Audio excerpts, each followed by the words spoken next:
Hello, my legends. Welcome back to season 2's recap of Victorious. Yeah! And this is going to be a long one, that much I know, because this season only has 12 episodes, 13 if you count Blooptorious. I do not count Blooptorious as a Victorious episode, but we are still going to talk about it at the end. It'll be a very short section. Does it really count? Debatable. Funny thing is, this season is so much shorter than season 1. However, a girlie still has. Like, the script for this video turned out a lot longer than the previous script that I wrote for the other season. Like, do you see this? Probably not, but this is 56 pages that I wrote about Victorious season 2. Season 1 I wrote 52 or 48 pages. How? Anyway, just a heads up though, this time we are not following Paramount Plus's episode order of Victorious. We're going to be following Victorious in its release order this time, as this one lines up. Last time it was a little bit different. You can see what I said about it in Victorious season 1 recap, and that will explain everything, but this time we're going to be following the release order as seen on Amazon Prime. But yes, this season, for season 2, instead of doing bops or flops, we're going to be ranking moments from each episode with, like, the traffic light system. We have red, amber and green. This whole concept and idea for this was actually inspired by when I saw the way they used this kind of system to plot the Barbie movie. I'll put a picture up of what I saw. I was completely inspired by that, so this is what I'm going for. The green moments, they're like yay, yippee, wholesome kind of cute moments. Amber moments are questionable moments. And the red moments, they're like, how are you not a convicted criminal? So we've got a broad spectrum to travel through this time with this season, and I'm very excited to do it with you all. So let's waste no time. I can't believe we're on to season 2 already. Like, we're back. We're back, besties. Season 2, episode 1. Begging on your knees. Wow. What a way to start your season, with begging on your knees. Like, are you serious? Are you for real right now? Like, do you not know the power that holds, like, begging on your knees? Yes, we are back in full action. The intro cards. Oh, they're jump scares. You know that's right, when they go bing, bing, bing, bing. That's a jump scare.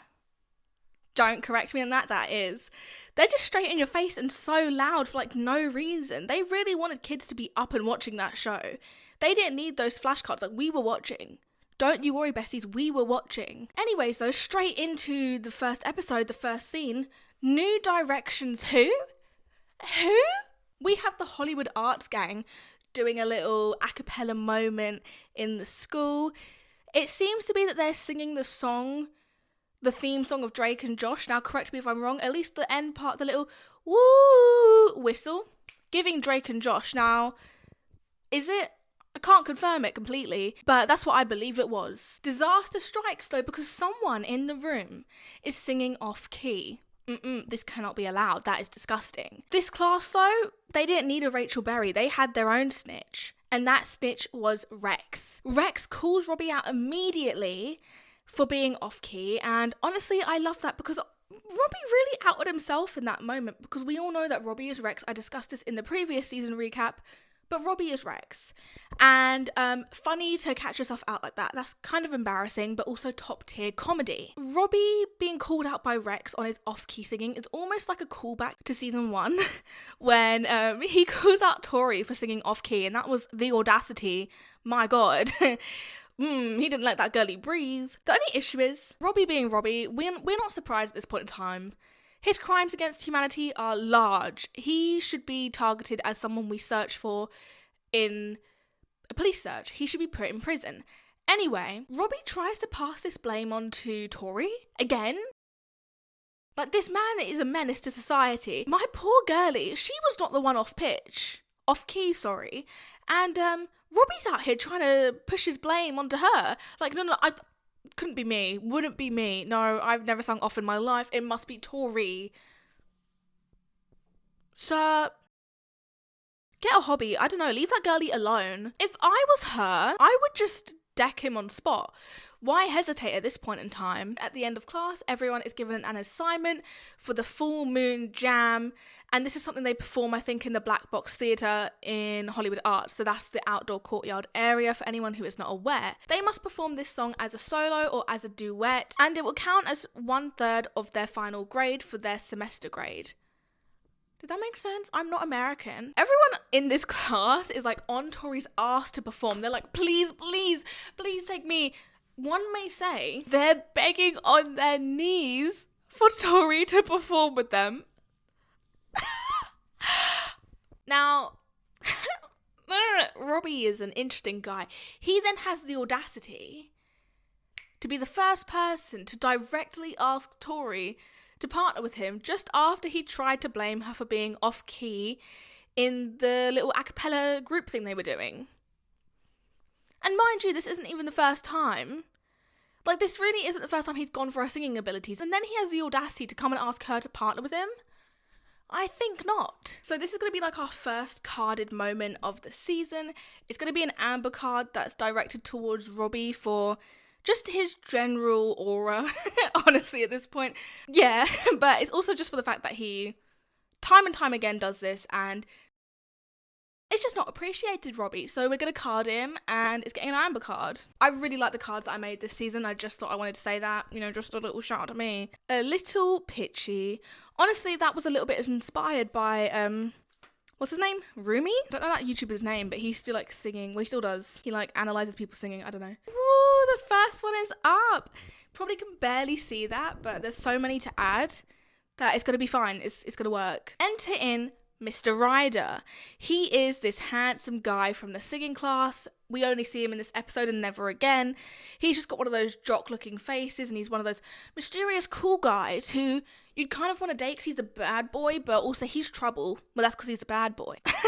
He's in this class, and handsome guy defends Tori from Robbie's comments. Here he is standing in front of Tori, and she assumes, honestly rightfully so, that he's asking for her to be his partner in the like full moon jam assignment that they have. But he says, psych, he's just joking, no, not doing that. And actually he's asking her out on a date. But then he pulls the typical, I'm so shy, like I'm so misunderstood, I shouldn't have bothered to ask, I'm so sorry. Not impressed. He tries to walk away after doing his little shy guy act, you know, adding to the act. But then Tori pulls him back and she's like, no. I would like to go on a date with you. Trouble is a brewing. Just wanted to point as well, when she snatches him back, she does let us know that his arm is in fact hard. Therefore, from that we learn he works out and has muscles. Did I really care? Not really, but I thought I'd let you all know that he has rock solid arms, apparently, because we're adding to that bad boy image. Got you all. Also, this isn't really important to the episode, but I just wanted to point it out, considering I made that New Directions comment and Rachel from Glee comment, that the victorious budget warblers in this episode are given an exception in the assignment. As I did say, it was only duets or solos. They're given the exception that they can perform as a quartet. Put your mind at rest. No one cared, but it is what it is. B-plot of this episode though, Robbie is trying to get a date to the showcase, but no one wants to go with him. I wonder why. If you saw the previous season, you would see how many red flags he had and red cards, and I'd avoid him at all costs, like he's the plague. So sorry, Robbie. Not really. More so sorry, Matt Bennett. Loved you, legend. Now, I just want to let you all know that the B-plot of this episode is absolutely god-smackingly awful. Like, it is the worst idea anyone's come up with, because it is actually so bad. Just morally wise, let me tell you about it. Kat keeps getting these calls from an emergency service called North Star. Traumatizing, this whole B-plot. It's an emergency service for people who have just been in like car crashes and they need to call for help. Kat keeps accepting these calls and doesn't even think to call the paramedics. Like, these calls keep coming to her new number on her phone, and we have to just sit here and believe that Kat is giving these people false hope whilst they're dying on the side of the street. when no one's coming to save them because they're calling Cat, not an actual emergency service helpline, and they're just being left to die out there. I'm giving this a red flag. Like, this is a red card moment. This is like, how are you not a convicted criminal after this kind of moment? Because she keeps taking these calls and just letting these people die, and she just laughs, and they play a laugh track in the background. This is not funny. This is traumatizing. So this is the card. It's called Elimination Services, because that's truly what Kat is dabbling with in this episode. This plotline is so memorable for me, and I'm sure most of you would say the same with Kat's North Star plotline, because it is so horrific, and it's always stuck with me. I've just always remembered this part of Victorious because it is horrific, the idea of it. Kat runs off though, and in enters Tori, and she lets the group know that she has a date with Ryder coming up. Jade says she doesn't trust a guy who's that hot and perfect and can sing. That's the gist of it, at least. And Andre then says she must have thought Beck was hiding something. Jade then reveals Beck was indeed hiding something. He was born in Canada. I don't know why there is so much Canadian hate in Victorious, but it's truly a thing that they do keep going on about. Like, I've seen it in a couple of their shows. I mean, it makes sense when it's Nickelodeon at the end of the day. They're very questionable, but... allegedly, sorry. Then we have a bit of a mix of the A plot and the B plot, with Robbie asking Tori if he can, observe her date with Ryder. She refuses. Again, rightfully so, Robbie's a bit of a creep, but he lets it slip that he occasionally hides in the bush on her patio. He tells her she's never noticed him there, and oh my god, get a restraining order. What a creep. If I was doing personalized red flags, I would immediately put him up for one. And now I'm thinking I actually could have just put him up for one right here, right now, but I didn't, so we're sticking with that. But now I'm regretting that decision. I should have given him a little red card moment. I'm still gonna say justice for Tori. How are any of you out there putting this much heat on Tori as a character when we have Robbie right there, harassing women left, right and centre, stalking them and creeping on them? And you all are really out here calling Tori annoying and saying she's the worst character on this show when I will not have it. I will never stop defending my girlie. First time in this season, we arrive at the Vega residence. Tori is making some sushi, at least trying to, and Trina shows up in what I can only assume are the Vicini boots we saw in season 1. If so, very cool. I like a good callback. She's wearing these though as a way to stretch out her jeans. It's the weirdest sequence of Trina. They just have her rubbing her butt against every single piece of furniture in the Vega residence. Was this some sort of fetish thing? I have no idea. Now though, if you weren't already suspicious of Ryder, you should be now. Trina warns Tori that he is a player, and he went out with one of her friends last year and he broke her heart. Cut to the date though. Ryder and Tori are attempting to eat their big ass tuna balls that Tori made. Just like Shrek, there are even more layers to Ryder's sus behaviour. Tori points out to him that they've been in the same class for a whole year. He's never talked to her before, and she wants to know why he wants to know her now. What's changed? What's the big deal? And again, he tries to play it off of the whole shy guy act where he's like, I'm just so nervous, oh my god, I'm just so shy and quiet. It's shut up. Sincerely, please. Just after their little conversation though, Ryder heads off to the toilet. He needs to take a tinkle or a number 2. I'm gonna vote for number 2. Actually, no, it's gotta be a tinkle because he was quick. Whilst he's in the toilet though, Trina enters in and tells Tori, check his phone, bitch. Check it. Tori's like, no! But it takes 2 seconds for her to fold it over and decide, we're gonna check this bitch's phone. This scene gave me so much anxiety as a child because I know it's wrong to snoop on other people's phones, but I also was kind of deserved. He's kind of dodgy. But also I was so nervous because he was right in the toilet 2 seconds away from them. I mean, I even just wanted her to find some tea on this man because I knew there was some. Tori needs to get her ears checked because I heard him open and close that toilet door and his little feet go stomp, stomp, stomp while she was still happily scrolling on that Mandy's phone. There's only so much I can do to help you at this point. And anxiety attack accomplished. Ryder comes back and obviously he's quite mad that Tori was snooping on his phone, as anyone would be. He decides that Tori doing this is a red flag and he immediately leaves. Although the audacity this man has, he's such a gaslighter when you see the full truth about him. The way he played it up, oh my god, do you not trust me? She had every right not to trust you because you were giving all the weird vibes. During this whole mess though, Tori notices a little shift on the patio with one of the bushes. Like, they don't normally move like that. The wind's not that strong today. Guess who is doing some snooping after being told not to? Our local creep, Robbie Shapiro, that's right. One heart attack later, after the little victorious transition scene, Tori enters into Hollywood Arts looking for Ryder, our local bad boy who is just a gaslighter, really. She sees him standing by her locker only to realise, it's not him, it's Robbie. This is all a part of Robbie's B-plot where he's wanting to get a woman to date him, so he tries to dress up like Ryder and he gets this whole look going because he thinks women are into bad boys. At this point in the episode as well, Kat is still receiving phone calls from North Star, and this time the person is directly asking for an ambulance, but Kat, being Kat, can't understand him, and I can't believe that they're playing a laugh track over this moment. Like, it's so bad. I get this is a comedy and it's a sitcom, but I feel insane because it's so bad. This man's dying on the other end of the phone and Kat's like, ee, and the audience going, ha ha ha. The real Ryder strolls down the steps of Hollywood Arts and he's still pissed that Tori was snooping on his phone. But 2 seconds after Tori's apology, his whole demeanour changes and instantly he's back to being a friendly neighbourhood shy boy. Or do I mean gaslighter? We'll see. He not so slyly drops into the conversation that he's just too shy to sing alone. You know, for that little assignment they had for the full moon jam thing. Yeah, he's too shy. He doesn't directly ask her, but you know, Tori being a nice person, yes, I'm saying that, Tori being a nice person, says she will sing with him. They can do a duet to help with his nerves. And then Ryder, to add more like salt to the wound, goes, "You make me feel safe. You make me want to vomit, sir."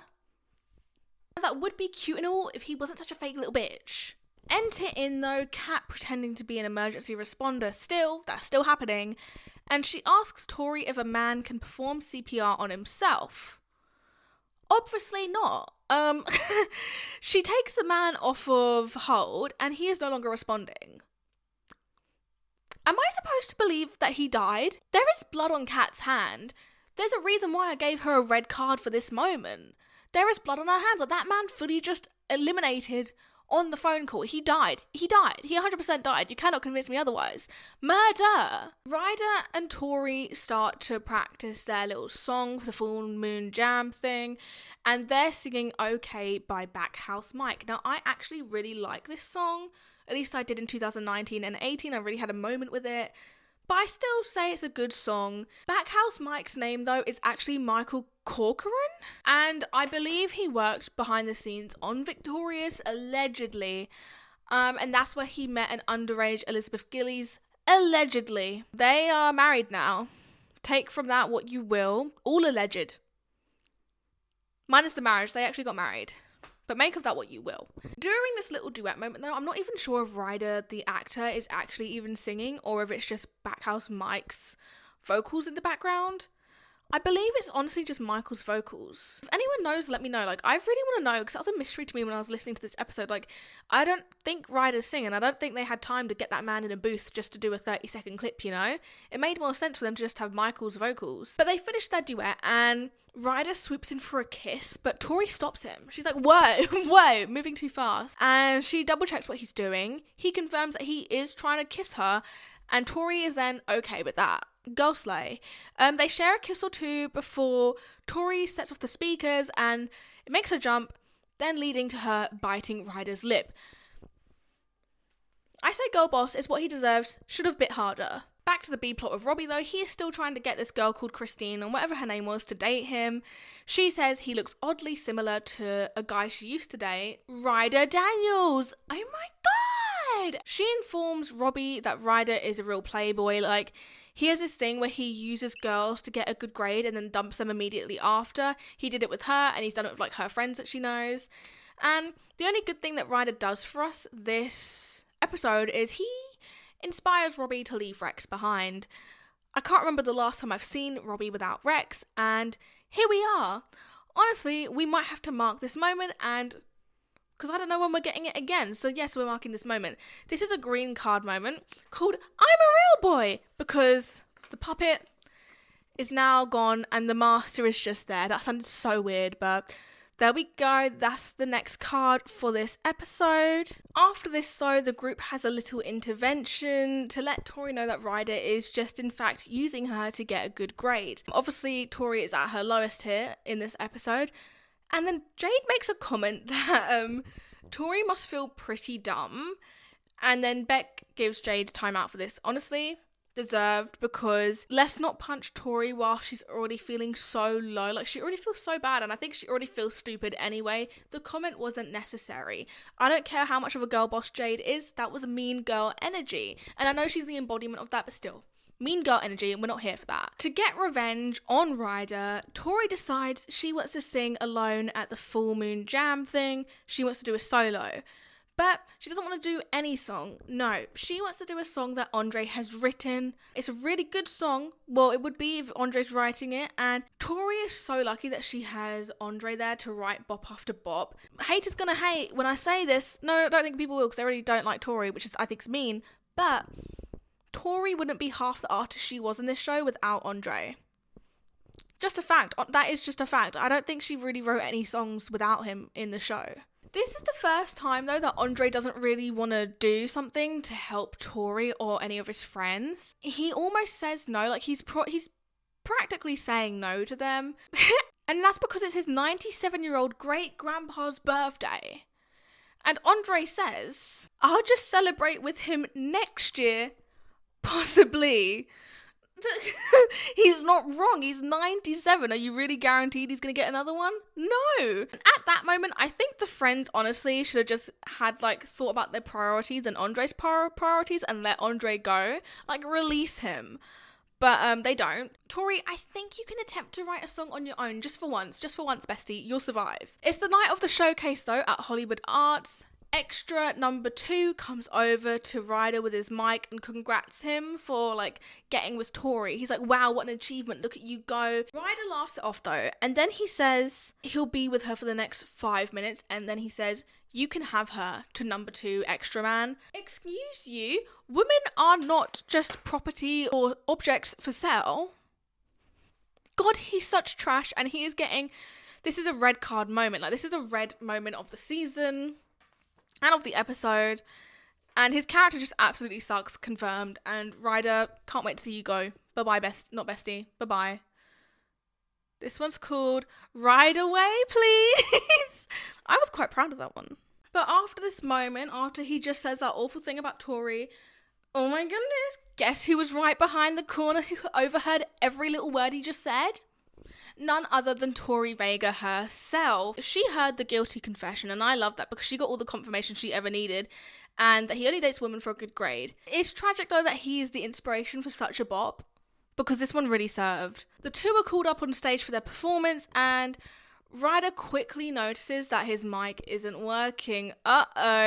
And that the only mic working right now is Tori's. Begging on Your Knees is such a bop. The vocals were on point. The whole beat, the dancing, she sold it, okay? And her outfit, I'm not even mad. Yes, the skinny jeans, yes, the belt, and yes, that lacy top. Yes, check that box off. And that blue colour, ooh, I would kill for that kind of blue. Some of you may think that's an ugly outfit, but I disagree. This song's such a bop though. I know you were all dancing to it in your bedrooms against your imaginary boyfriend who had just cheated on you or who did you dirty, because I was there. This is definitely one of the most iconic moments of Victorious. It is getting the green moment. It is definitely iconic.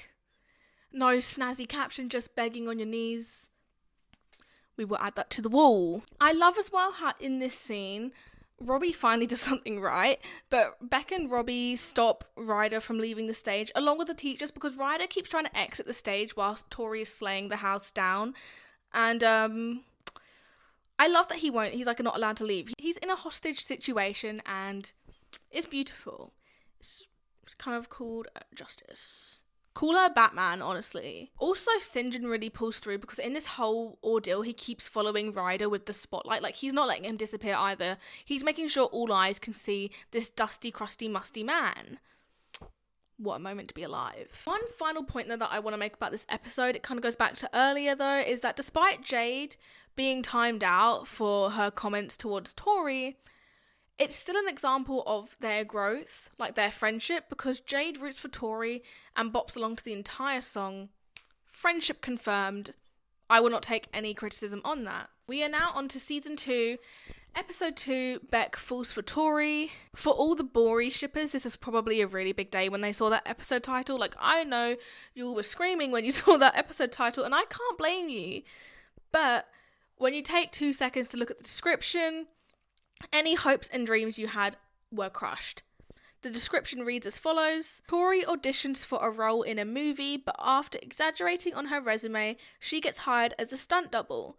When Tori finds out her stunt is falling off a building, she's not sure she can do it. So that really crushed some of you Bori shippers. Bori is Beck and Tori, by the way, if anyone didn't know. The episode opens with the kids performing a play in Psychowitz's class, and Kat is just slapping the shit out of Beck. I've never felt so alive. Psychowitz calls the play boring though, because it was too predictable. However, Jade enjoyed the slapping and so did I. And I'm going to give this moment like a little green card moment. Iconic that Kat was slapping the shit out of Beck. I called it the slaps 2, is it? Or just the slaps? Just the slaps. We had this in the previous season too, but I liked it, so we're going with it. It's a play on the slap.com for any of you who are newbies and maybe haven't seen Victorious. Psychowitz then, after saying that the play is boring, goes on to say, entertainment is so much more entertaining when the characters do stuff we wouldn't expect. And then the whole class has the audacity to act confused. I don't understand how some of these people are at like a Hollywood acting school or performing arts school when they don't know what he means by that. That's such a basic concept. Like, mystery is intriguing. What do you mean, huh? What do you mean? If I was him as a teacher, I would just end it all at that point. Like, how do they not know? Anyway, in this episode, we learn that Tori's hope and dream is to be a successful pop star.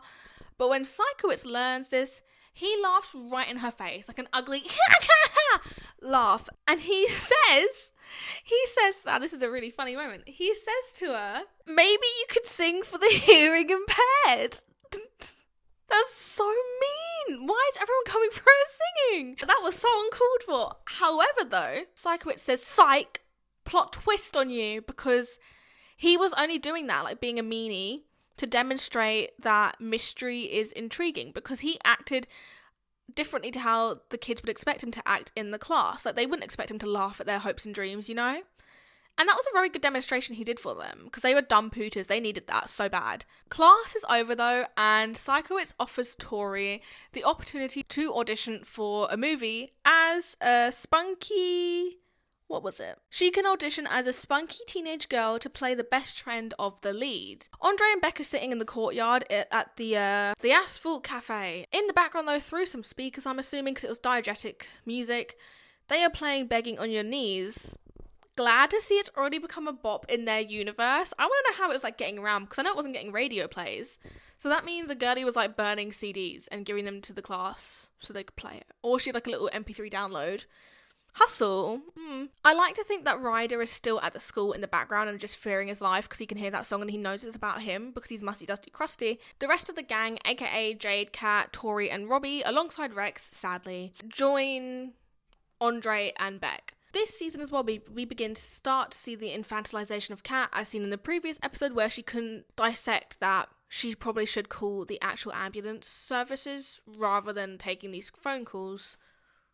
Anyway, Kat says 3 lines in the opening here before Jade tells her to shut up. She gets her to colour in like a 5-year-old to shut her up. Like, she just sits her down and makes her colour in. Tori wants her friends to look over her headshot and CV, but they tell her it sucks.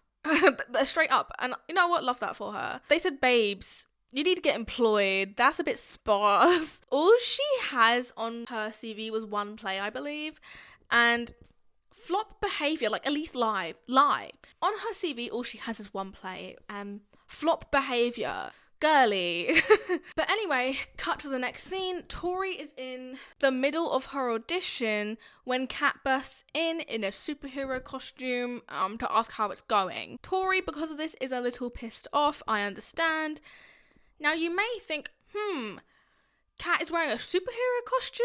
Well, it's clearly because she is a superpower, and the power to correctly guess people's body measurements. A very specific superpower to have and a very interesting one to come up with. Back to Tori's audition though. No, she doesn't get the role, but she does get offered the part as the stunt double for the lead. All of this is because a girlie lied on her CV. Don't lie on your CVs. I'm joking though. Lie a little bit, but lie smart. Lie smart is the correct way to go about it. Tori wants to back out of this, learning that she's being offered the role of a stunt double, but Andre, Beck and Jade tell her not to, as she will then be like blackballed from Hollywood, aka blacklisted, meaning no one's going to want to hire her. So she's basically peer pressured into keeping this role as a stunt double that she's not qualified for at all. Like, I don't think a stunt double is something you should take lightly. Just my 2 cents on that. They want to know what stunt it is that they're getting Tori to perform. Tori informs them that the stunt is falling off a chair. Of course, when her friends hear this, though, they think she's overreacting because falling off a chair is like a no biggie. I mean, I do that just on accident. Never hurt myself. But here's an iconic moment for the episode though. It's another green moment, and it's Jade kicking Tori off of her chair, which you always see, I'm pretty sure, in the opening sequence. Am I right? Am I wrong? So here we go. I said kick of courage, and I'm not wrong. It really was a kick of courage. It's the next day or later in the week. Honestly, who knows? But Tori is on set of the movie, and the stunt coordinator is giving her the rundown of what she has to do. Turns out it's a little more than just falling off a chair. She will be falling through a railing and dropping 40 feet. Think about it this way. Average person, 5 to 6 foot tall. So imagine falling that, like, times 10. It's a bit tall, one may say. Not being helpful whatsoever, some other person on set lets it slip that the previous stunt double missed the air sac below to catch them. They missed the one that was there to save them from their fall. And great thing to tell someone who's about to do the stunt.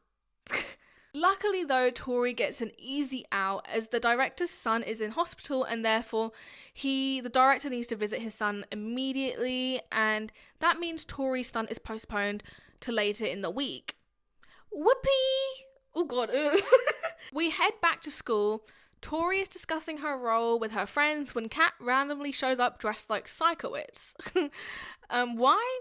Couldn't tell you. When Psychowitz sees Kat, it freaks him out just a tad, just a little bit. I think it's funny. Maybe she's going along with the whole assignment about expect the unexpected. So remember how last season Andre was the greatest friend?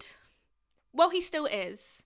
Best believe he still is. He lets Tori know that all of them will come down to the set to watch her perform her stunt, to like maybe help with the nerves, that she is like a support system there. Jade this season though constantly provides us with iconic moments, because Rex, whilst they're on set, complains that he didn't like get a visitor's pass like the rest of them. Like, he should be treated like a human because he's a human. No. But what she does is, because he complains so much, Jade clips her visitor's pass onto his down there. She clips it down there. And it brings me joy to see the evil puppet in pain. So, Jade clipping Rex, green god tier moment. It's called Snip Snip. I had nothing else to call it. I had no other idea of what to say. Kat then shows up to set in another costume, this time in a tux as a spy, and honestly, I think it's her best look this episode thus far. And it's also like, I think, her final look of the episode, and they did close it with a bang.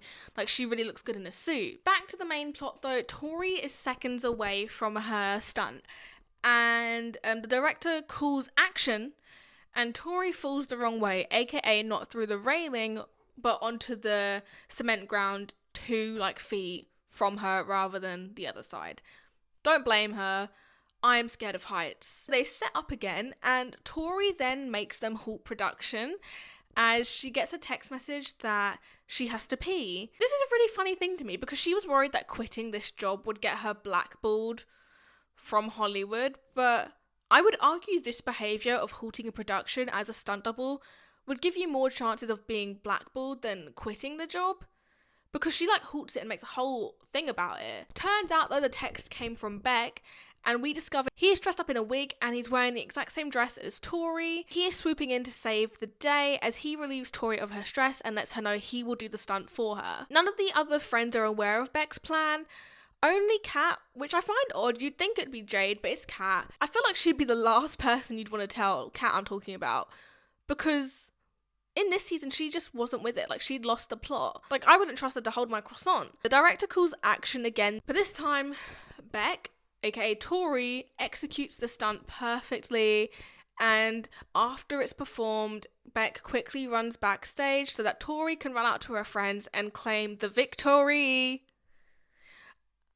As she will always be victorious. This to me is a very wholesome moment in the show, and I'm going to give it a green card, don't you worry, because it's so wholesome, because Beck doesn't really tell anyone about it. He doesn't tell anyone about it. The only one that knows is Kat, and he doesn't want credit for it. He truly is just helping a friend. Like, this is such pure motives, and it's really cute. I think it's so adorable. So he's going to get green card for this. It's what the episode's called. Beck falls for Tori. Sorry, Bori shippers, not what you thought. However, though, even though Beck doesn't tell the friend group about it, Tori snitches on herself and says she feels like a wimp for chickening out. I would have gone to the grave with that kind of secret. If Beck wasn't going to tell anyone, I wasn't going to tell anyone. Too scared of heights. I'm not doing that to myself. Psychowitz pulls some strings because he's got those industry ties, and he gets the whole crew to go back there to set up, or at least the stunt department, to set up the stunt for her again with the air sac down below so she can land safely. She struggles. And again, don't blame her. It's a 40-foot drop. Don't lie. You would all be shitting bricks. It probably might not sound as high as you think, but if you were there looking down, I think you would actually shit a brick. Tori can't bring herself to jump. She says that she's going to count herself down, but Jade doesn't give her the opportunity to count herself down, and Jade just pushes Tori off, and love that.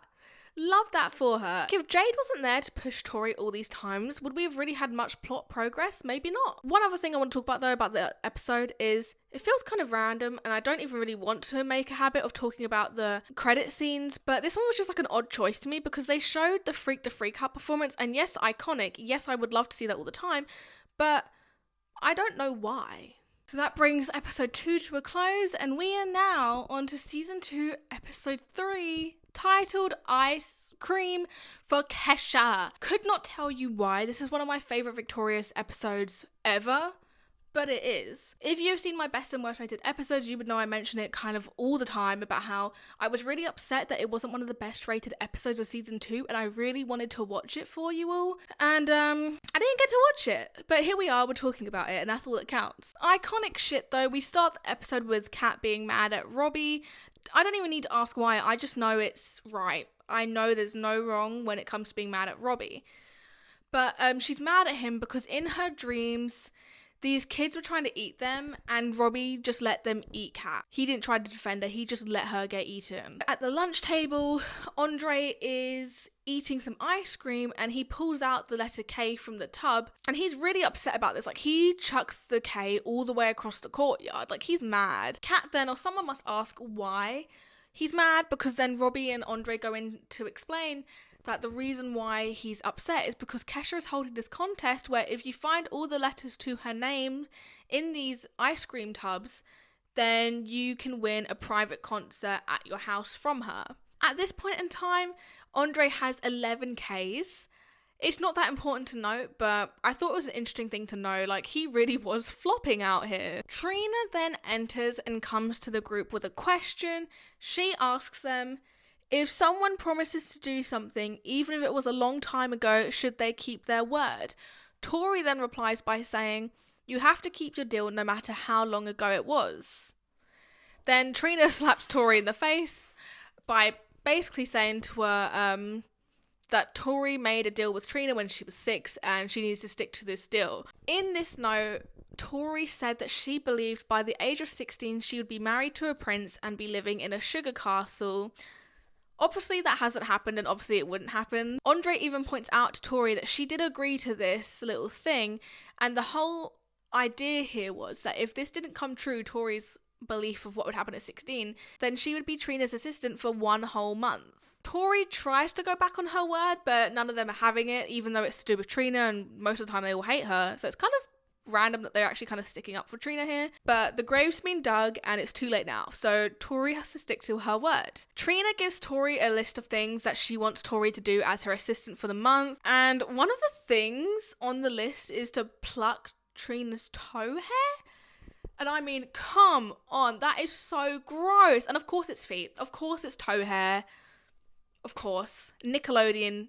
Do I need to say more? This is such bare minimum stuff, but I'm so grateful that this is like the first foot reference we have of the season, and we're on episode 3. We're actually going quite strong at this point in time. At the Vega residence, however, Andre continues on his quest to get the Kesha letters as we see him eating some ice cream. Tori is shooting what I believe to be some sort of Nerf gun at Andre, which is disrespectful, but I can also see how fun it could be. Like, I would love to do that to my friends, just to be annoying like that. We see the first instance of Tori being Trina's assistant as Trina shouts across the room for Tori to come and change the song she's listening to. And here we learn Trina is also a Kesha fan. Moments later, after this discovery about Trina, Andre shouts out that he just got the letter A. Thank God, because remember how I told you he had 11 Ks? Well, they weren't getting him anywhere. So thank God he got an A. So grateful. All he needs now is an ES and a H. And then he will spell Kesha. At this point though, finally, the cogs in Tori's brain start to turn. She thinks of then to propose a new deal to Trina to agree to that if Tori can get Kesha to perform a private concert at their house, then it means Tori no longer needs to be Trina's assistant for the month. Like, that deal is null. It's gone, it's terminated. Trina somewhat agrees. It was a bit of a passive agreement on Trina's side. Like, she kind of shrugs it off. So in terms of legally binding, I don't know how well it would hold up. Flash to the next day though, the whole gang is in the Vega residence with a ton of ice cream. Like, I mean a shit ton. Like, tubs probably cost them a fortune. I actually did the math for how much the tubs would cost in one of my recent Victorious Best Rated episode things. I remember it was a couple $100, if not more, from what I calculated of what I could see on screen. But I'm giving them a green card for being reckless with spending because it's so relatable and it makes me feel less alone. So, green card. I'm so proud of this one. It says no more Kesh. No more Kesha. They are all searching through the tubs when Tori finally finds an E. All they need now is an SH, as in shut up. Oh, I love this episode. Now, this moment is kind of funny. It's like the most wholesome Robbie's mind has ever been, but the execution was just not there. Beck was right when he said it would look wrong, because it looks so wrong. Basically, Robbie felt bad for wasting all of the ice cream, because they weren't eating it, they were just emptying out these ice cream tubs into another big tub. Robbie collected all this ice cream into a tub, and he decided that he wanted to go to the playground and give it out to the kids at the park. But the whole day has passed us by. It's now the evening, and I'm assuming late evening because it's very dark outside. Robbie returns from his quest and he's got bruises and his shirt is completely torn apart.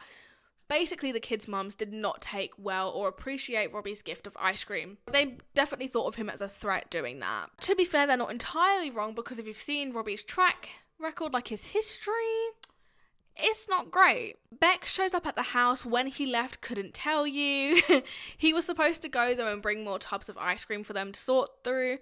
But then he tells them all to check their phones. Turns out some guy from Northridge won the competition. Kind of funny to think that the person who supposedly won is in like the town next door to them. The only one we ever hear of in Victoria is like not in a whole other part of America. No, just the place next door. The competition is off now, it's over. Someone's already won it. Tori has a little mini freak out because of this, because she now has to face the fact that she has to be Trina's assistant for 28 more days. I love how it's been like 2 days and she just can't take it anymore. It's been too much. The next task though that Trina has her do is a little disgusting. Tori has to help Trina in the bath, like wash her. She's scrubbing her hair and even holds a tissue as Trina blows her snot into it. It's so gross. I would have more dignity for myself than to let someone hold my snotty tissue as I blow my nose into it. We're going to give this one an amber card because it's so disgusting.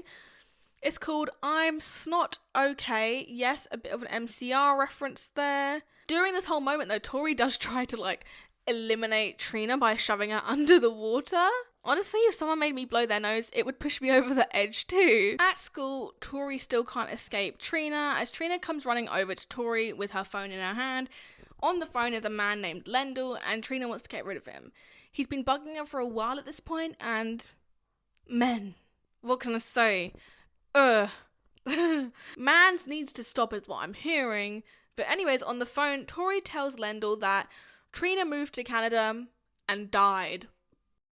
He doesn't miss a beat though, and he asks Tori if she will go out with him instead.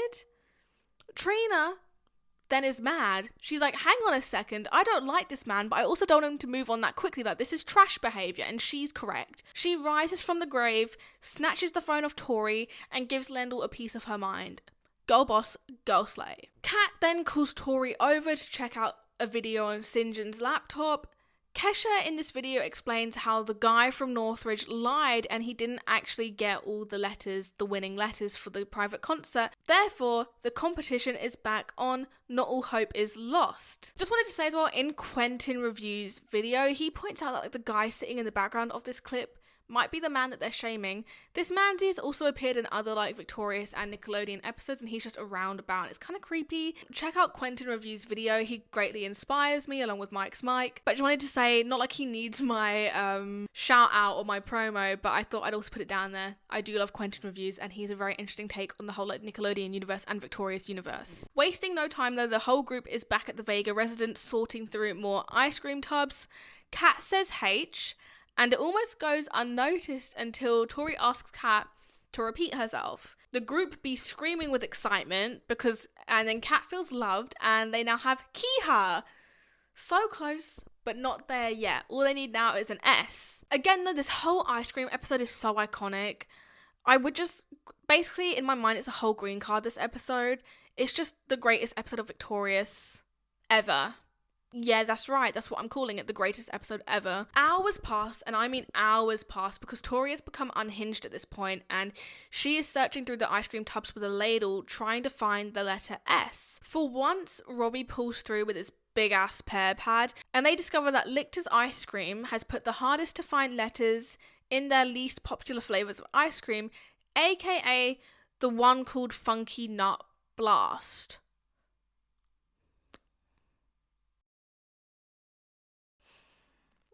Look me dead in the eyes and tell me that doesn't sound weird. I dare you.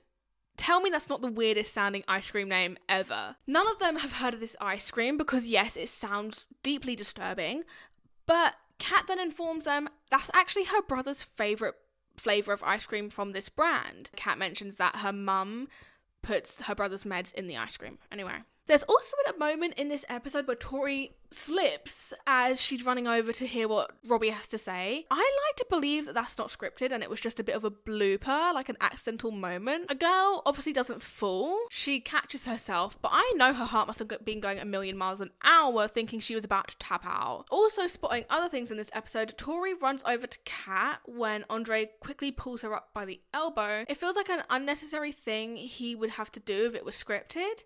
So I believe, again, Victoria Justice was about to fall over and Leon was just helping her, or she was about to miss her mark and Leon was just directing her to her mark so she wouldn't miss it. I could be completely wrong, but that's my theory at the moment. Back to the Funky Nut Blast though, it turns out they sell it in a store up in Calabasas called the Handy Quick. Why does everything in this show sound like an innuendo? The Handy Quick.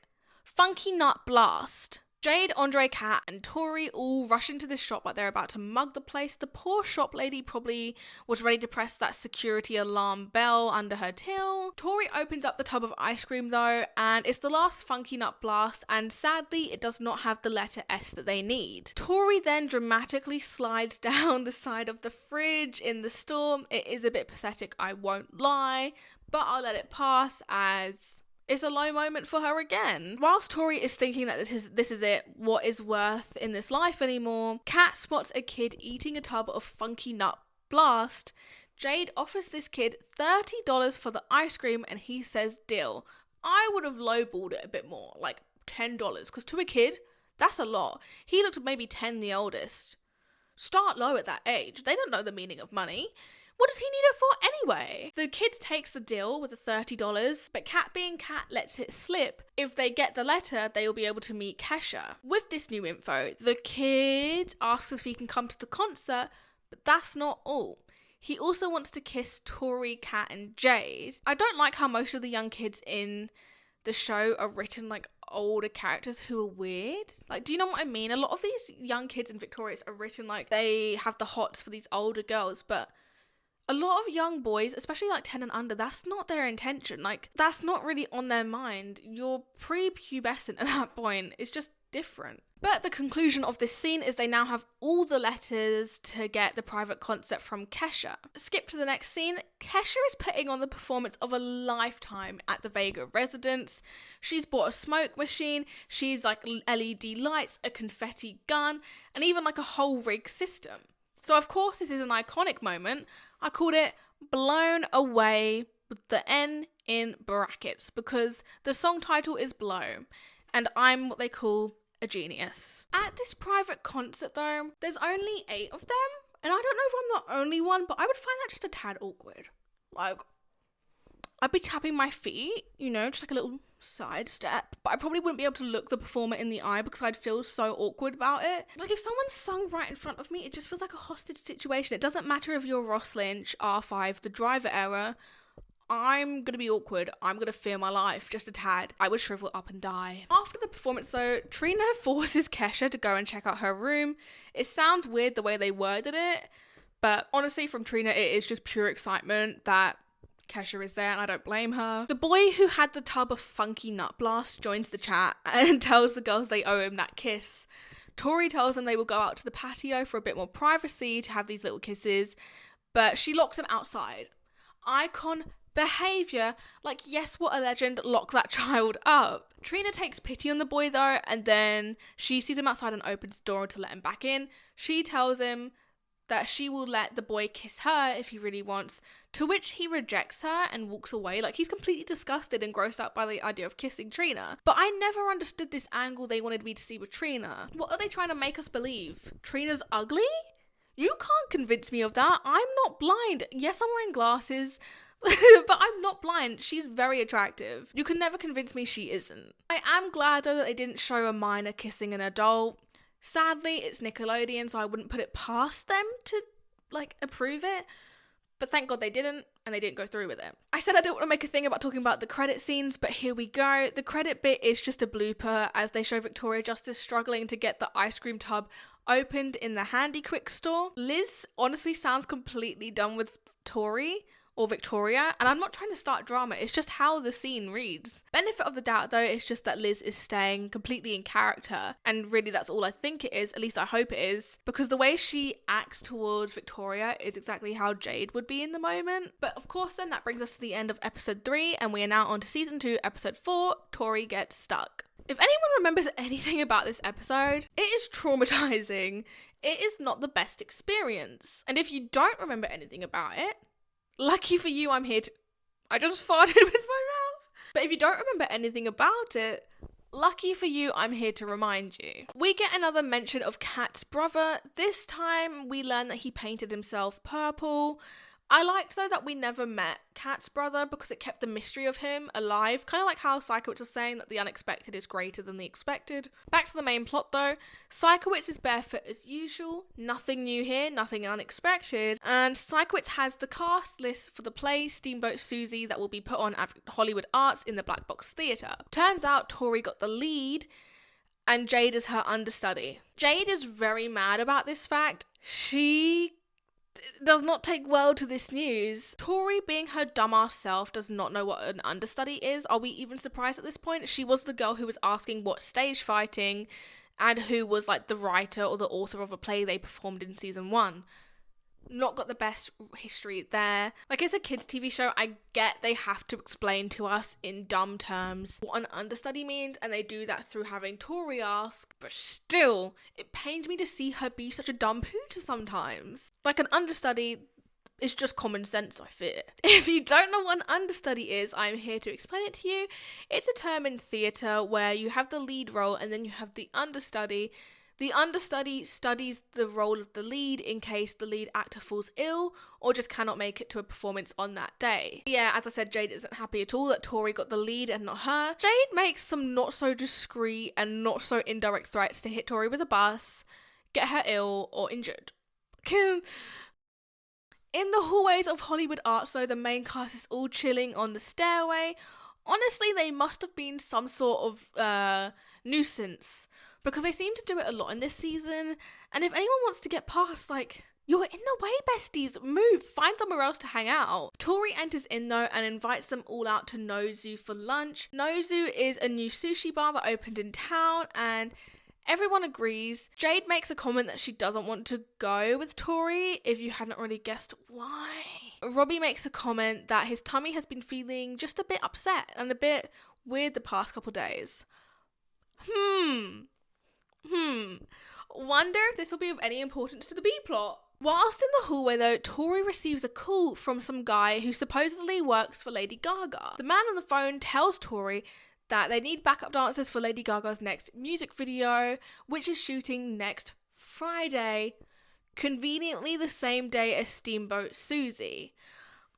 Suspicious, some may say. Jade tries to convince Tori to take the part in Lady Gaga's music video. Kat then notes, yeah, and then Jade will get to play your part.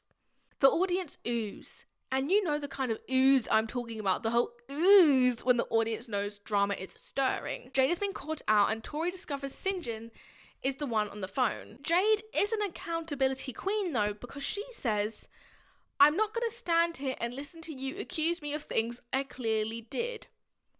Legend, icon, mother. Circling back though to Kat saying the whole, and then Jade will have your part, always gives me the ick, because I remember seeing the bloopers for this and it's actually in the Blooptorious episode, and Ariana kept messing up that line on set and she looked so stressed about it, like an unusual amount to be stressed about it. It did not look fun at all. After everything that's come out as well about Dan, I'm not surprised. Back to the main plot though. The cast is doing rehearsals for Steamboat Susie. Cue a little song and dance. I love Victoria Justice's voice. She doesn't get enough credit. People think just because she's got a deeper voice that it's not as good, or because she can't hit the highest notes it's not as good. No, I love her deeper voice. During their rehearsal, a delivery man comes in with flowers for Tori. Just before she's about to sniff them, Trina shouts at Tori to back away because they're bush daisies, and Tori screams. Now, you may be wondering, why was Tori screaming? Turns out she's extremely allergic to these types of flowers and it results in her face swelling up and she starts shivering and shaking. So it's a bad situation for her. We then find out that Jade sent her those daisies, and this is one of those red moments, like red card moments that I was talking about earlier, where it's like, how have you not been criminally convicted for this? Because, like, how is this not a criminal offence? Because playing with people's allergies is no joke. And it's an awful thing to do. So we called this Death Daisies because I'm not wrong.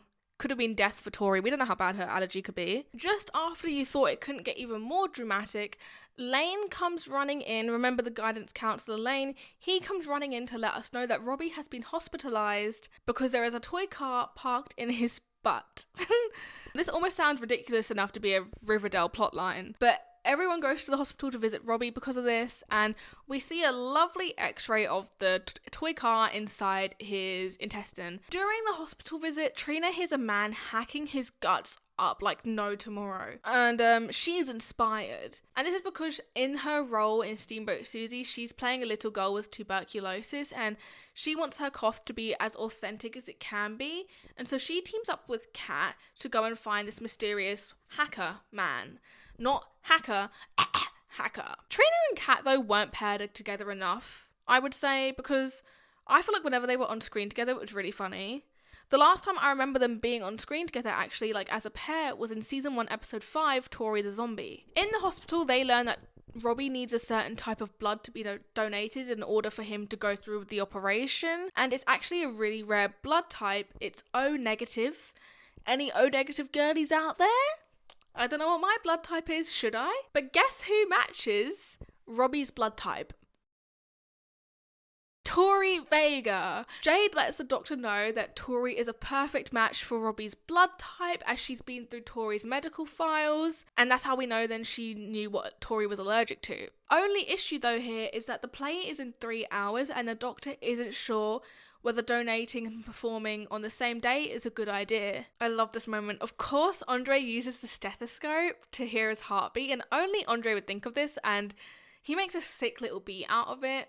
That man hears music in everything, and I love it for him. The nurse, though, reassures Tori, back to the whole thing about Tori not being sure if she can perform, But she reassures Tori that she's only giving 1 pint of blood and therefore she should be okay to perform in the play that night and there should be no worries. Just a side note though, I hate in TV shows or movies when you see someone being injected. Like, I know they're not actually being injected, but I hate seeing the whole thing about it. Like, I don't want to know it's happening. I don't want to see it happening. I know it's probably like a little pencil thing, but Trina returns with a cat and learns that a man with tuberculosis is located on the 7th floor. This poor man. This is another unhinged moment of Victoria. It's definitely a red card moment. This whole episode is basically red cards. The tuberculous man deserved better. Trina records his hacking. Like, she gets up on his hospital bed. My Mandy had to be in pain and she's up there recording his coughing and like mocking him, like mocking his coughs, trying to get the authentic cough she wants for her play. And she's there hacking all over him. She's spitting her germs on him. He's already high risk. Anyway, I called this method hacking. Get it? When you thought this episode couldn't get worse, I told you it's all red flags. I warned you. Tori has just finished giving her pint of blood and the nurse is handing it over to a man to then transport somewhere else in the building so that Robbie can go and have his surgery. Jade is listening in though and misplaces Tori's blood and just walks off. This is absolutely awful. Of course she's getting a red card for this moment. Like, this whole scene is a red card. Called it blood transfer. And Jade is absolutely awful to Tori in this episode and absolutely awful for that. I can't pretend it's anything other than that. It's terrible to do that and I just don't have the words for it. Back to Robbie's hospital room. The nurse from earlier who was doing like Tori's blood donation walks in and she informs the doctor that they lost Tori's blood. Tori overhears this and is rightfully uncomfortable as they ask her for another pint of blood. She asks if it's safe to do so, and the doctor doesn't seem confident that it is. Tori's done so dirty in this episode.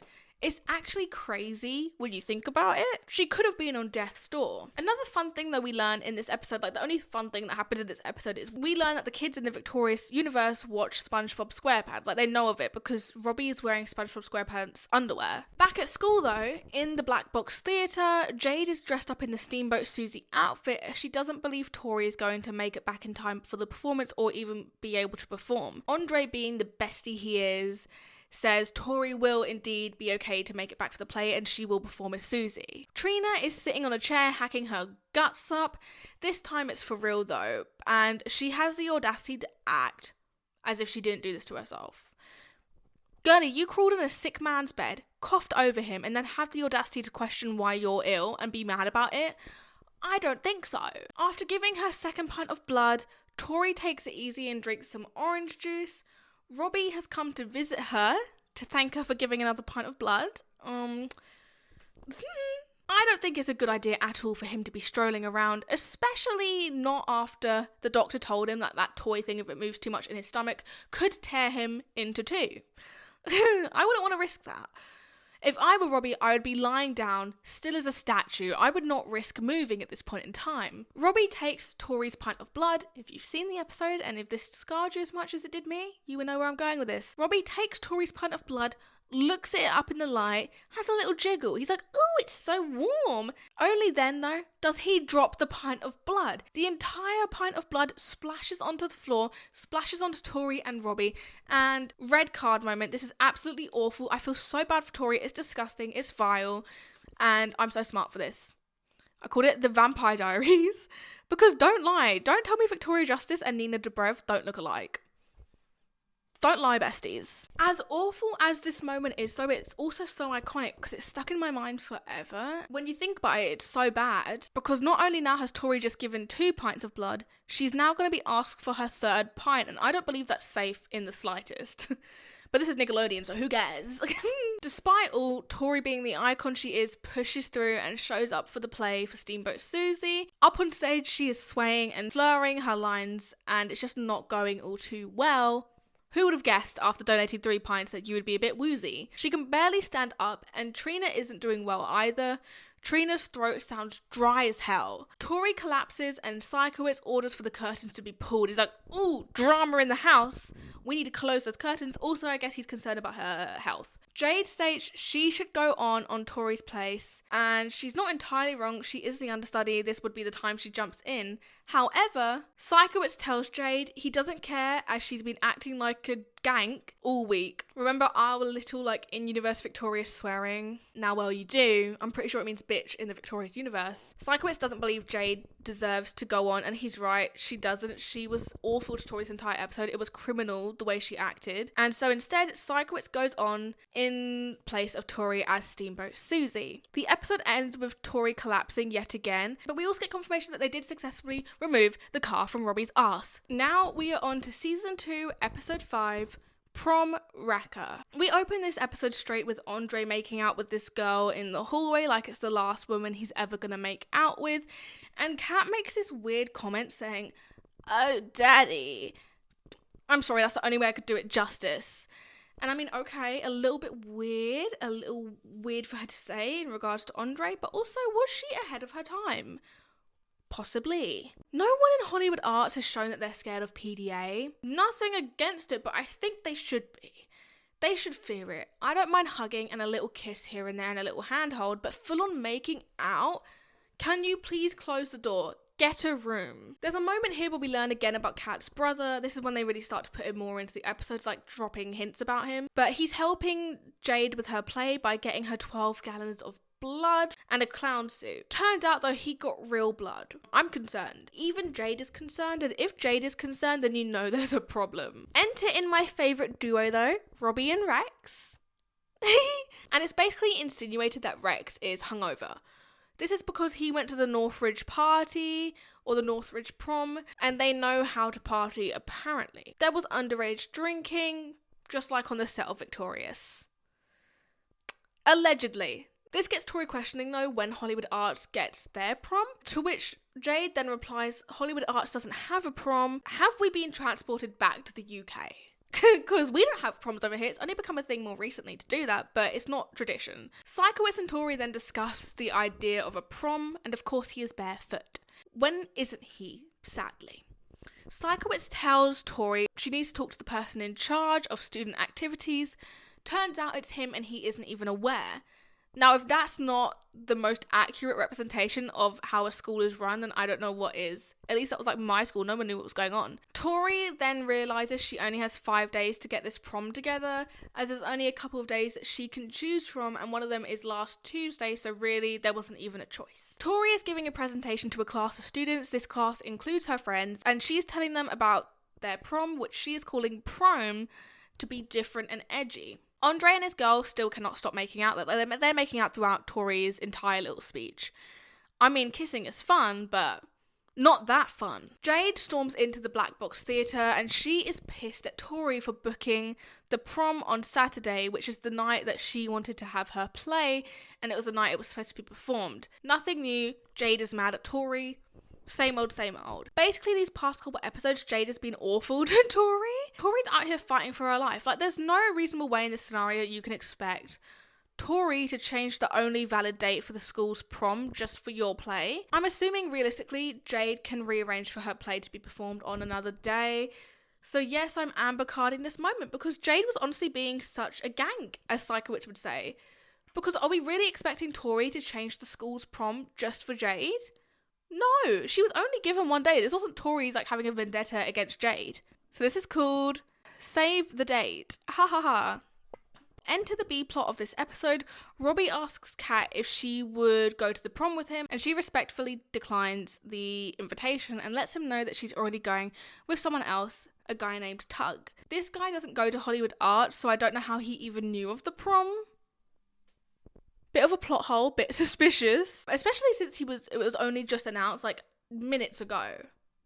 You know, Robbie takes the rejection well until his alter ego Rex convinces him that Kat is lying to him and that there is no guy named Tug and she's making all of this up. She just doesn't want to go to the prom with Robbie. And even if she didn't want to go to the prom with Robbie, what's the big deal? You have to just take no for an answer and move on, my guy. In this hallway with disgusting men, St. John enters and he's just spat onto his hand some of his chewed up food to stick it on his locker. Because remember, that's his thing. He puts chewed up food on his locker. We learnt about that in season 1, sadly. Trina comes to St. John and not so slyly asks him to rig the like prom queen and king voting system because she wants to be prom queen. St. John agrees, but on one condition, and this condition is that Trina is to be his prom date for the prom. Being desperate enough to be prom queen, Trina agrees and she shakes St. John's hand. His damp ass food covered hand, and absolutely gross. I would be sick. It's getting a red card moment. I called it. Shake it off. I would not shake it off though. This would be my villain origin story. Skip to the next scene and it's prom. Tori is being a girl boss and a businesswoman. She's girl slaying, getting this prom all put together and thriving. I kind of feel bad for her. Like, I feel as if a teacher should have been the one to put all of this on and not Tori, the student, because it doesn't really leave room for Tori to enjoy it. Andre fesses up to Tori that he is actually getting a bit tired of all of the making out with this new girlfriend of his, and I can't blame him. His lips must be tired. Also not ashamed to point out that it took me 11 minutes into this episode to realise Beck isn't in it. Like, I did not realise until we were halfway into the episode that Beck's not present. I love Avon, but Beck just, he's not that engaging. His whole thing is that he's good looking and has good hair, but he's clearly not memorable enough to be missed in the episode. Only just hit me how little of an impact Beck truly does have on the show most of the time, with the fact that it was very unnoticeable that he wasn't there. Back to Robbie, sadly. He thinks he's being a smartass by confronting Kat at the prom and making her uncomfortable. Be real, why would Kat have to lie about having a date? She's so pretty and such a wonderful character, there'd be no reason for her to lie about someone going with her. Like, she's not going to have any issue finding someone to date her or take her to the prom. After this, though, Tori goes up to the performance area of the courtyard. Whilst Tori is up there, reminding the students to go to the slap.com to vote for prom king and queen. Oh no, the screen goes all weird and glitchy, like really creepy, and it actually has some really creepy images up there. Like, it's a whole Scream kind of moment. There's a countdown, and then we see these really disturbing images. Jade's getting an amber card for this. I just called it the title of the episode, Prom Wrecker. And, like, come on, just let the kids have fun. Sure, you could argue that doing this added some spice and made the prom more memorable, but just have a nice time. You're there at the prom. You may as well enjoy it.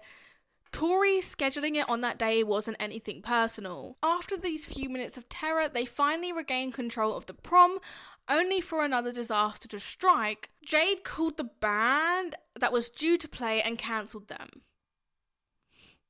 Gank. Wanted to point out as well, Andre's date comes back to make out with him, and you would never see this on Disney Channel. Like, we know they had that whole one kiss per season rule, and they had the whole purity ring moment, so that was definitely not happening there. Back inside the hallways of Hollywood Arts though, Tori and Jade share a drink, and I'm gonna green card this moment because yes, I've got a little soft spot for the two of them. I call it sharing is caring, and this is getting a green card because they look great and girlfriends confirmed. Like, even though Jade's terrorizing Tori, leave me alone. This is my video. Tori calls Jade a big baby about the situation, and she's not wrong.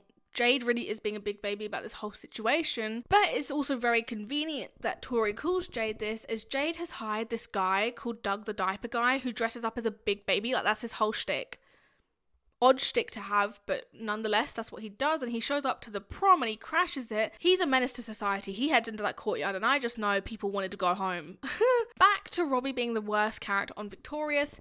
He goes back to annoy Kat and just ruin her night, and he keeps calling her a liar. Like, take the L, man, and just leave. Stop harassing her. For any doubters out there, Kat wasn't lying. If you haven't seen the episode, Kat wasn't lying. We finally see her date in person, and he does exist. Because if you don't remember, up until this point, we'd never actually seen her date, but it's confirmed he existed, and you know what? They're kind of cute. He's just as goofy as Kat. He has a little hat that spins and has like fireworks in it, so shut up. The prom is coming to a close though, and Trina reminds Tori that they need to announce prom king and queen before everyone leaves. Tori announces though that the winners are in fact Jade and Doug the Diaper Guy. Now, I get saying Jade, like, she goes to school there, she's also an icon, and people might be too afraid to not vote for her. But Doug the Diaper Guy? I know the audience was confused because that man did not go to Hollywood Arts. Like, who is he? What do you mean? Like, he wasn't even an option to vote for. It's believable Jade would have won, to say the least. Because of this, though, Trina goes to deck St. John as she was supposed to win Prom Queen. Poor St. John, though, because on Tori's tablet, we see that Trina does actually come up as the one who won Prom Queen, but obviously Tori does that to get back at Jade. But poor guy, he has to take the L for that one. But then we have the iconic performance of Best Friends Brother. It's the performance of a century. It's the song of a century. And it's the song I want played at my funeral. Joking. If any family is watching this. Joking. But I would like this to be the national anthem. I'm always mad though that on the mix of this song for TV, you can really hear Ariana's vocals, and even Leon's vocals are way more prominent in the TV version, but when it comes to like the Spotify version, non-existent. They may as well like not even be credited. They're not there. Why? They sound so beautiful on the TV version. Makes me mad. Like, what are you doing? The mixes weren't mixing well. I love as well though there's a moment midway through the song where it starts to rain, like during their performance, and Kat's like, "It's raining, do we stop?" And Andre's all like, "Or do you want to keep going?" And they all share this cheeky little smile. And then Tori brings the mic back to her mouth and they continue to sing the bop of a century as the rain pours down and makes it even more iconic. Yes, their equipment is all getting wet and it's probably an electrical hazard at that point. Like, people are probably getting electric shocks, but who cares? It's a bop. Sacrifices have to be made. Just wanted to point out as well though that even the editors of Victorious knew what a bop this song was, because even though we just heard the song, the credit sequence plays the clip again of this song. They knew it was history in the making. Okay, now we're on to episode 6 and 7, because this is a two-parter and it's Locked Up. Very memorable couple episodes of Victorious. The episode starts with the iconic duo that is Tori and Andre, and they stroll on up to the Asphalt Cafe. They go right up to Festus's food truck. He is a sign that says, eating at the Asphalt Cafe is a privilege, and he isn't wrong. If you can afford to pay for lunch every day, yes, girly, you are privileged, don't lie. We also learn then that Jade has planned a big trip with Beck and his family for summer break, and she laughs in the faces of everyone else who has no plans. She said, "I'm privileged. Yes, I'm going on holiday and you bitches are staying at home.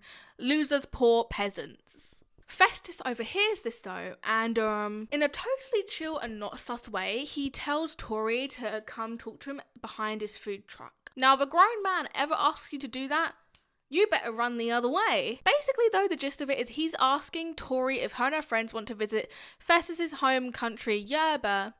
It's not a real place in case any of you weren't sure, it's just a fictional place for Victorious. But the whole proposition is that if Tori and the gang perform at Festus's brother's hotel, they will have their whole holiday paid for and it will be a free trip. Basically a sponsored trip. They honestly get away with a lot in this show, because they can sing, but it's quite funny. Through song and dance, they get through so many things. I wish life was that simple. Time for the Victorious intro sequence though, but you know it's a special episode when they switch it up and the clips are different.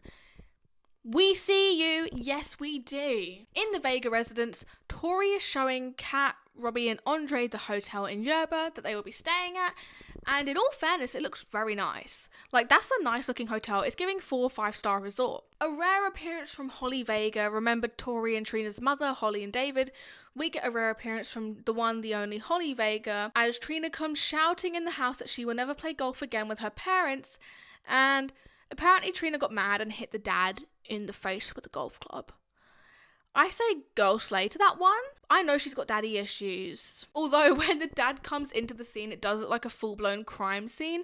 There's blood all over one side of his face and it's pretty gruesome. Like, it's down the collar of his neck too. I know Disney wouldn't show this again. Like, they would never dare show this much blood. I'll try and stop comparing them, but it's just a point to make because it is quite a gruesome scene of his face all bloodied up. Anyways though, Holly and David Vega agree to the trip that the kids want to take only if there is an adult to supervise them, and that makes sense. There needs to be a chaperone. These are underage kids. So of course though, Tori goes straight to Psychowitz to be the adult chaperone for the trip, and of course he has his bare ass feet out and he agrees. Beck then makes his first appearance since episode 4, and he's dragging in a reluctant Jade. And remember that holiday she had planned with Beck and his family? Turns out when his family learnt that Jade was coming on the trip, they uninvited both Beck and Jade from the family holiday. Tori asks Beck if he would like to come on the trip to Yerba, and of course he says yes. That leaves Jade, though, unwilling to ask Tori if she can come, so she's like awkwardly standing there with her hands crossed because she doesn't want to say anything. She doesn't want to ask Tori, of all people. The tension is high, one may say. Jade manages to mumble, "Can I come to Yerba?" Tori tells Jade she can if Jade hugs her. This is getting a green card moment. This is carrying on from season 1. Enemies to huggers part 2. Basically, anytime they hug, getting a green card. Somehow, though, Tori is hurt by Jade as Jade starts to squeeze her really tightly during the hug. And to be fair, we do hear Tori's back like crack. So that was one tight-ass hug. Many hours later, though, however many it takes them to get to Yerba, they arrive at their hotel, and it looks nothing like the pictures that were advertised online. Andre, this is probably the only flop he would have if we were doing like flop and bops of the season. He says, and I quote, "This dump is our hotel." And I would not be bold or rude enough to say that out loud. The only defense I can give him is that they were falsely advertised this hotel. Like, it is completely different to what they were told it was going to be. So yes, you would be shocked and you would be feeling that way, but I would not be bold enough to say that out loud, especially when the owner is like probably present. The people of Yerba, called Yerbanians, have a weird custom where, well, it's weird to us because we don't do it, but it's weird, they're fictional people, like I say this. It's weird because they do this thing where they sniff each other, like each other's hands, as a sign of friendship. And no, not like a sniff, it's like a full face sniff, like you put your palm into their face. And I just know that these Yerbanians have sniffed some stinky ass hands, especially Festus's brother Scradis. I hope I'm pronouncing it right, it's been a hot second. Now, I wouldn't want to be rude to their culture, but I also know I wouldn't want to have someone's palm right up in my face. I do skincare.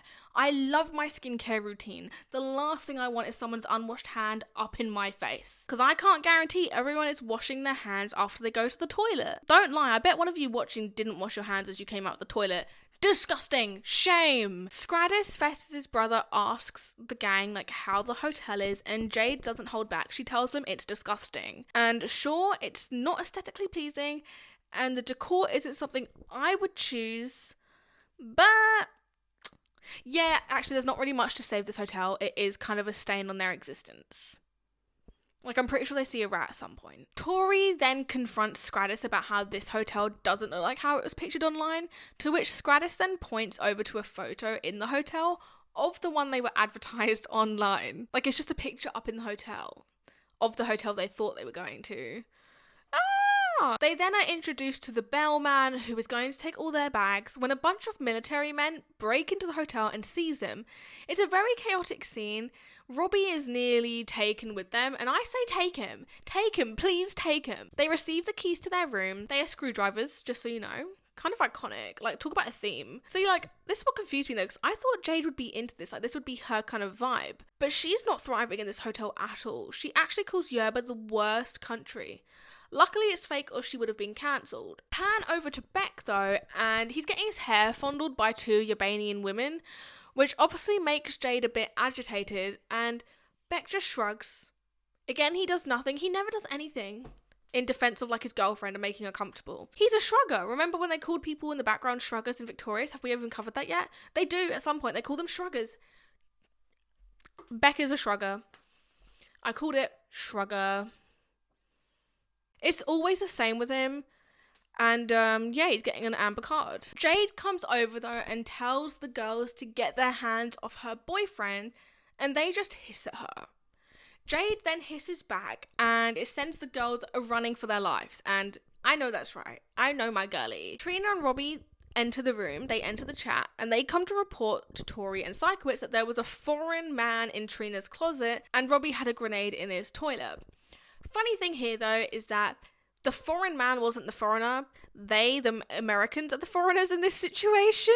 Girlie, you are the foreigner. Amongst all this chaos though, Andre randomly yelps and then grabs his neck, and Scradis then warns us that he has been bitten by a vampire moth. I hate moths. I cannot imagine having a vampire moth. I would eliminate myself. Apparently a bite from one of them is lethal, so Andre's chances of survival are apparently slim. All of the girls are sharing this big ass king size bed, bigger than king size, honestly. Jade is asleep, even though there's a war going off outside. Like, they can hear it out their window, even though the window's shut tight. But see what I was saying? I thought she'd thrive in this hotel, and it seems like she is. She was just being dramatic. I really think they should have written it like Jade loved the hotel. It would have made sense for her character. Then we see there's a movement under the duvet, and no, it's not a fart. It's Robbie. How they didn't know he was in the bed with them as it's already crammed, couldn't tell you, but fitting a 5th person on this bed, kind of insane, kind of impressive. They should advertise it as a 6-person bed. Well, 5.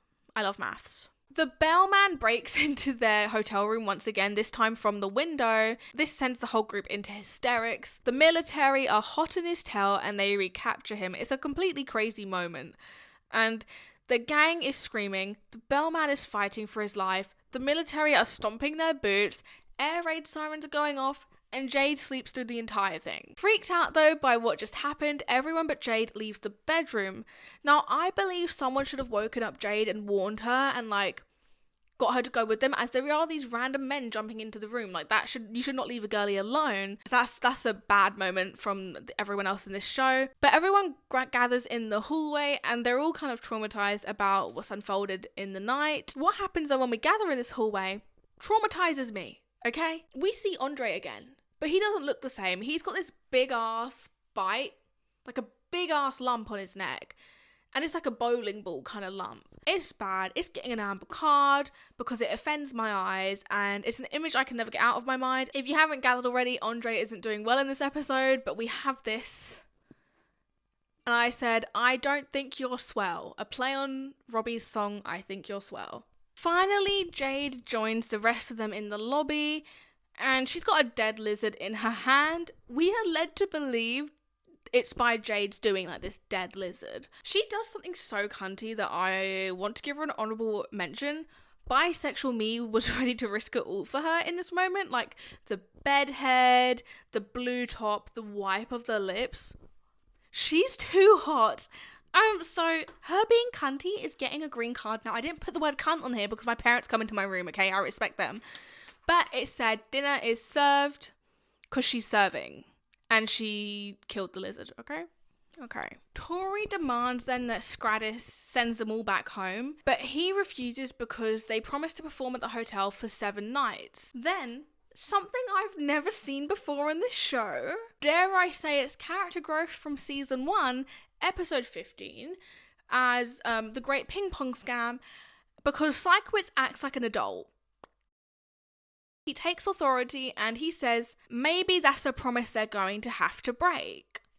Finally, one of the adults taking charge, unheard of in the Nickelodeon Victorious universe. Scradis pulls an emergency alarm though, and the military show up. Apparently they're just here ready to go whenever needed. This is now a hostage situation, and the gang will be performing at the hotel, they just have to. It's the next day and they are rehearsing in the hotel for the performance for that evening, and I gotta say, the performance area isn't too shabby. I'd even go as far to say as it's quite nice. It's got a nice old time feel to it. Sure, it could do with some repainting, but it doesn't look awful to me. Also, all of the girlies matching sparkly sequin tops were giving. They slayed the house down. They were so good. Ooh, this episode, ooh, this 2-parter. Worried about Andre, we see Tori and Psychowitz pop behind this stained sheet to go check on him. He's with a doctor. Except this is no ordinary doctor. This is an 11-year-old boy. And he's not the doctor, but he's the doctor's son. So close enough, right? Trina and Kat come running in behind this stained sheet to then tell the rest of them that the Chancellor of Yerba is coming to watch their performance tonight. He is the equivalent of the President of the USA. He's also missing an eye, and turns out he lost it from being bitten by a vampire moth as well. My poor guy Andre, though, hearing this, I would lose my shit if I heard, oh yeah, by the way, some guy lost his eye because he got bit by a vampire moth, and here he is struggling from a bite from a vampire moth. Fast forward to the evening though, Beck and Robbie are up on stage as presenters, and they welcome the Chancellor of Yerba to the hotel. Then they announce all the performers of the evening: Jade West, Kat Valentine, Andre Harris, and Tori Vega. Oh, and Trina. Can't forget Trina. I know her mic was turned off though. That mic was not on. One may say this was an all-star lineup. All the girls had their matching tops. I think they should have given Andre a matching top, like a sparkly top at least. Even if it was like a black top to have it be more manly, whatever. I think they could have given him a sparkly top though. Pink could have suited him. It was definitely a missed opportunity in my eyes. They start performing though, All I Want Is Everything. This song doesn't get enough love from Victorious fans, I fear. And it feels like it's kind of forgotten about. I would be lying there if I say I don't get why. Like, it's definitely not one of my favourite Victorious songs, but I definitely think it's underrated and underappreciated. And it's definitely not bad. It's sort of a bop. Again though, they do the same crime where Ariana Grande's harmonies with Victoria's are heavenly in the TV version, but nowhere to be seen on the original release on Spotify. Criminal! But I'm going to give this performance a green card because it's iconic, and any performance in Victorious is iconic in my eyes. Green card for All I Want Is Everything. Now, say what you want about Andre. Well, actually, no, I take no criticism on Andre. He's the best character in this show. But despite having been bitten by this lethal vampire moth, Andre is up dancing on that stage like it's the last performance he's ever going to give. And I mean, maybe he believes that. I mean, it makes sense. But that shot the 11-year-old boy gave him is definitely working wonders because Andre is up and grooving like never before. The Chancellor of Yraola seems to be enjoying the performance, and whilst performing though, Tori does a little kick. She's feeling fresh, she's feeling like on top of the world, she is a star in this moment. As she kicks her foot out, let's see if I can hit she kicks her foot. It was leg day the other day, okay, my legs hurt. The shoe on her foot though flies straight off her foot and right into the Chancellor's good eye. Remember when I said he only had one working eye? She hit that eye. Now that target practice, supreme. I mean, the way she hit the only good thing he had left. Slay! We get a quick shot of Tori's barefoot. Of course we do. It's Nickelodeon. So tragic. They will pay for their crimes one day, and they sadly always find a way to show feet if they can. Anyway though, the episode ends with Tori getting arrested like the part 1 of this episode, and it's kind of iconic. Like, I know her mugshot would have ate. Like, remember how Nina Dobrev's mugshot ate? It would have been like that. Now this is something I hate when sitcoms do this. When they show you like a preview of what's going to be in the next part of the episode, like the 2-parter, and they just show you the whole plot for the preview. And this is what this part 1 for Victorious did for the part 2 section. And it was criminal because these episodes are only 23 minutes. They do not need you to preview the next episode because any preview of a 23-minute long episode is just going to spoil it. And that's what it did. Disrespectful.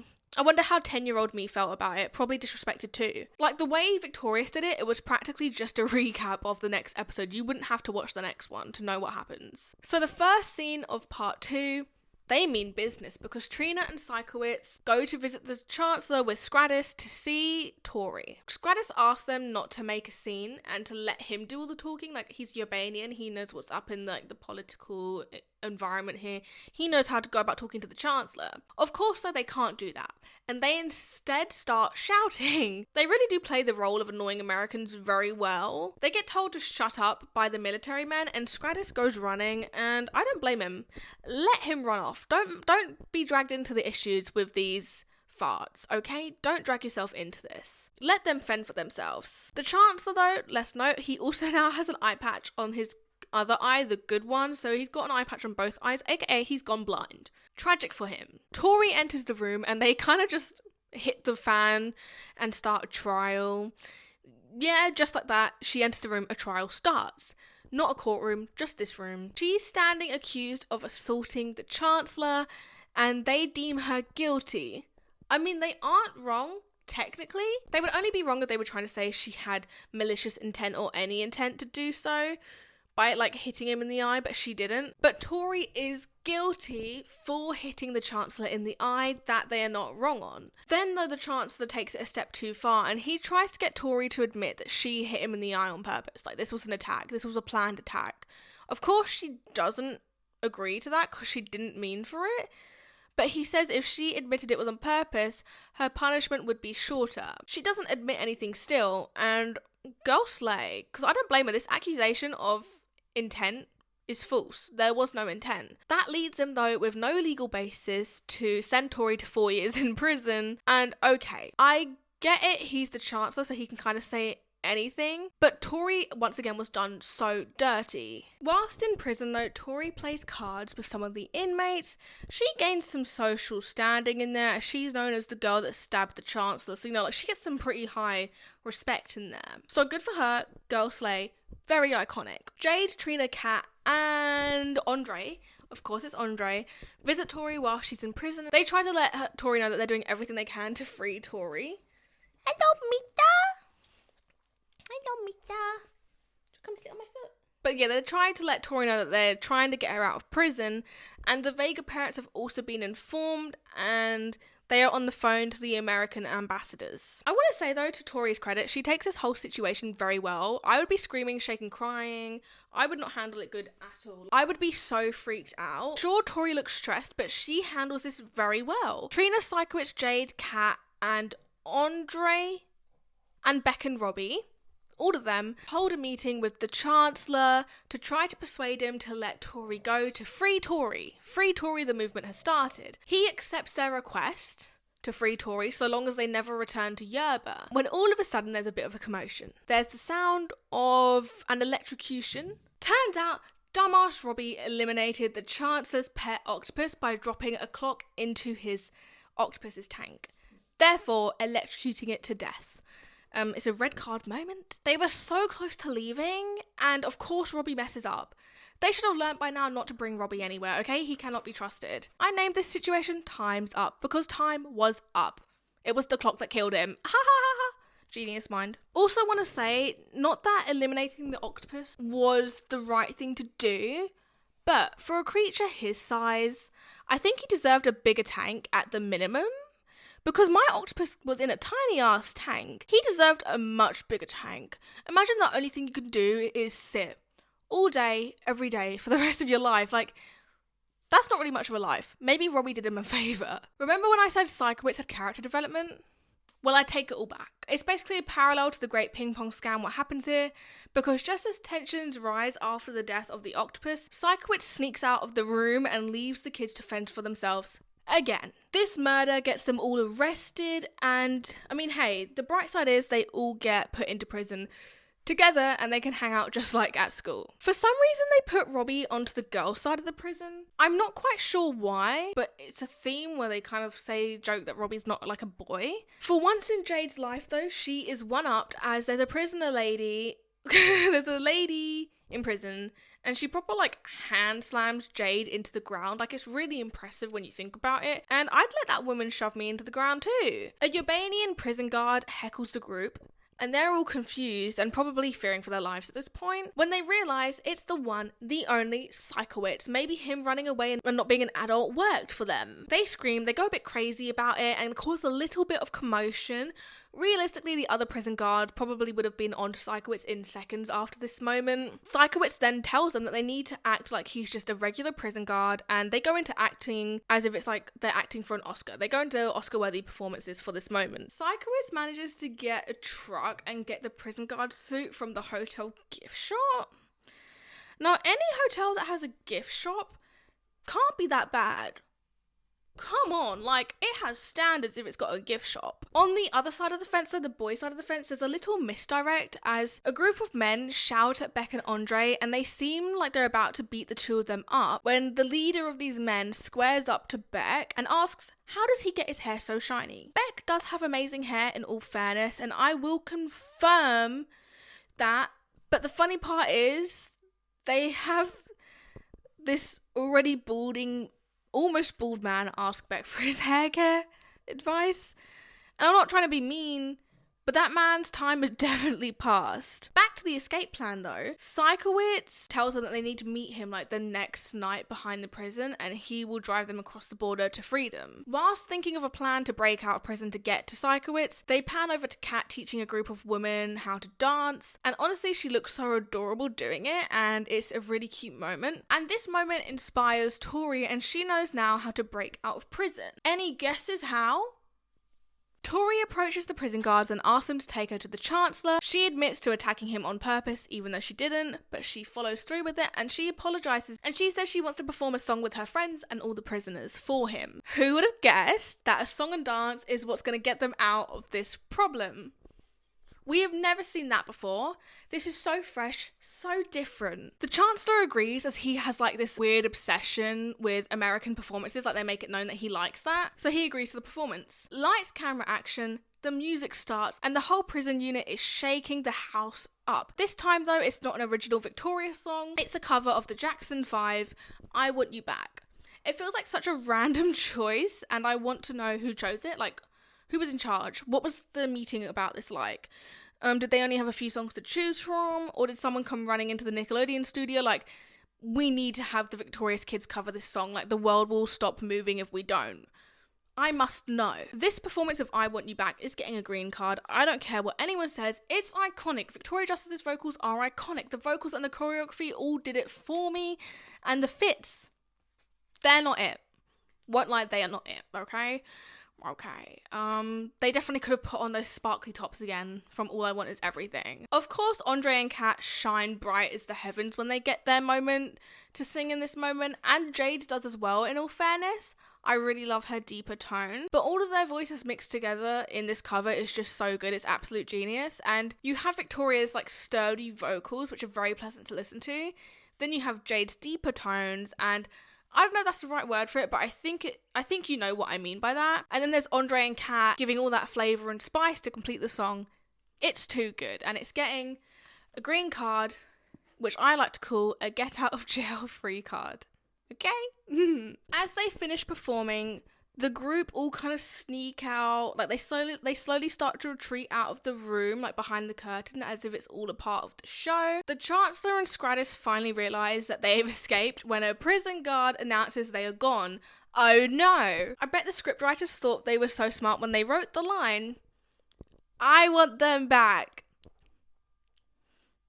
That's what the Chancellor says. I know they were kicking and screaming their feet in the office when they wrote that line. So yeah, the two-parter comes to an end with the whole gang escaping back to America. Now this brings us to episode 8, Helen back again. I think this is the first time this season we start the episode with Robbie. St. John too, but they don't give him long enough like on screen to marinate before they pull Tori in. St. John is selling his bike to Robbie and Robbie decides to buy it. And this is the whole premise of the first like couple minutes. Psychowitz is on top of the Asphalt Cafe in like the little performance area, the area where they performed Best Friend's Brother, and he's with Principal Eichner, and Principal Eichner announces he is resigning from Hollywood Arts. Just as Robbie finishes paying for the bike, a car comes crashing into it, destroying the bike and leaving Robbie out of pocket by $400. I would cry. The perpetrator of the crime turned out to be Helen. Turns out she is the new principal of Hollywood Arts, taking over from Principal Eichner. She uses that as some defense as to her awful driving and why Robbie shouldn't stand up for himself against her. And it's so messed up. Like, Tori pointed out Helen drove into the parking lot like a maniac. It's absolutely insane to drive like that with kids around. Hop over to Psychowitz's class. Jade and Tori are set to play a married couple. That comes back, to be fair, in the next season. Love that, and Kat is their baby. It's a very perfect family. But if that doesn't further prove the infantilization of Kat, I don't know what does. They literally just shout it out to you there in the moment. They have to perform their happy lines in an angry manner. They sell the shit out of it, especially Jade. Of course she slays this moment. Whilst doing this though, Helen interrupts the class, and here she confirms she is indeed the same character she was from Drake and Josh, as she tells them she previously worked at the Premiere Movie Theatre in San Diego as the senior manager. Therefore, Drake and Josh and Victorious all exist in the same universe, meaning in Season 1, Episode 16, Walkstar, was that Josh Nichols or was it Josh Peck? Let me know what you think. I would like to believe it was low-key Josh Nichols' cameo from Drake and Josh.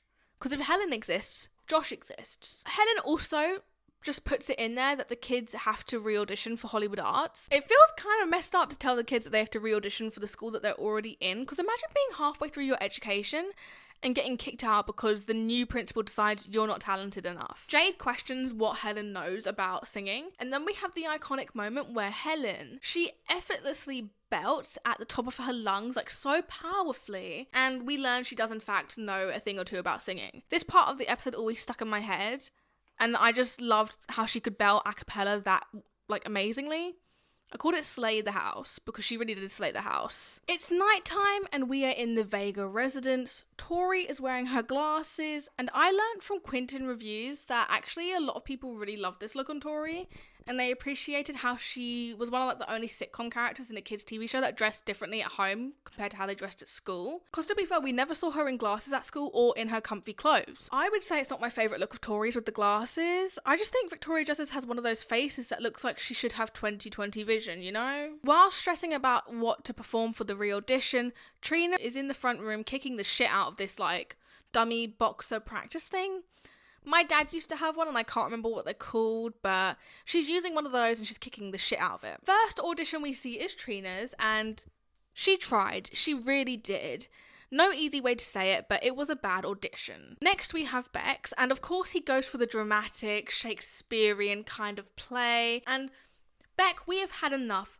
Please, we get it, you're good looking. I fully believe it's just because of his hair he gets back into Hollywood arts and his good looks, because his audition didn't wow me. Sure, we only saw 5 seconds of it, but I would have booted him. Sorry, not sorry. Then it's Kat's audition, and Kat's audition is iconic. She plays 2 roles and then goes into juggling some bowling pins in the air, and that's not it. Then she sings a song so fast it gives me whiplash. Like, standing ovation in the crowd, please. The talent and her supported strong belt at the end of the fast ass singing, and that whole performance, like, I know it had her out of breath, but she still managed that supported belt. It's too impressive. It's rude no one moved in that room. Like, no one in that room seemed impressed, and I can't believe it. Like, what do you mean you weren't impressed by that whole performance? I don't know. They don't know what talent is. And she's getting a green card for that moment. Triple threat is what she was and continues to be. After the high of Kat's audition, we then have the low that is Robbie's audition.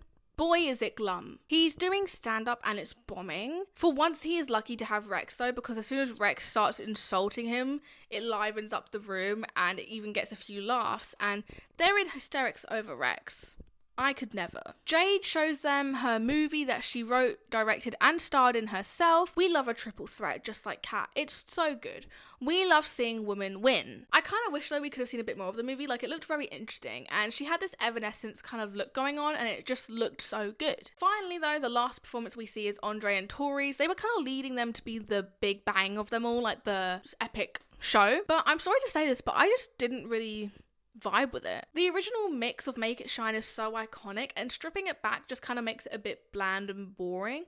Sure, Andre and Tori's voices are really nice together, but this version just doesn't do it for me. It's missing the it factor of the OG one, and I mean, even Helen isn't, like, she doesn't seem that impressed by it. Amber card for Make It Flop. That's what I'm calling it, Make It Flop, because they made it flop. They didn't make it shine. Tori is back at home in her glasses and comfier clothes. Holly, Vega and Tori are doing some sort of workout together. It's a very questionable looking workout. They're holding these weights and they're like these stretched out. They're stretched out in a weird shape, okay? I've got a picture of it. They have these 2 women shaking these questionable shapes. It just looks a bit odd and it's a questionable moment. So we're giving it an amber card because it's very questionable. It's not a crime, but definitely seems like an innuendo, okay? Just after they finish the workout though, Holly Vega receives a phone call from Hollywood Arts. Turns out Trina passed her audition, but Tori didn't, and she has been exiled. She has been booted. They said, get out, loser. Tori goes back to school to pack up her bags, and she turns off her locker and no longer makes it shine, just like she did with that audition with Andre. Tori says, I made it dim. They probably wanted to kick her out because of the electricity bill, if anything. Let's be honest, she was racking up that electricity bill. I just know it. They were so glad when she turned that locker off. Beck decided that they should all go to Helen to tell her that Tori should be allowed to stay in Hollywood Arts and that she's made a mistake. Helen tells Tori the notes on her performance were that she was untalented and irritating. But then we start to see some cracks in Helen. Helen asks the kids why they're questioning her about Tori Vega. Tori then reveals that she is Tori Vega.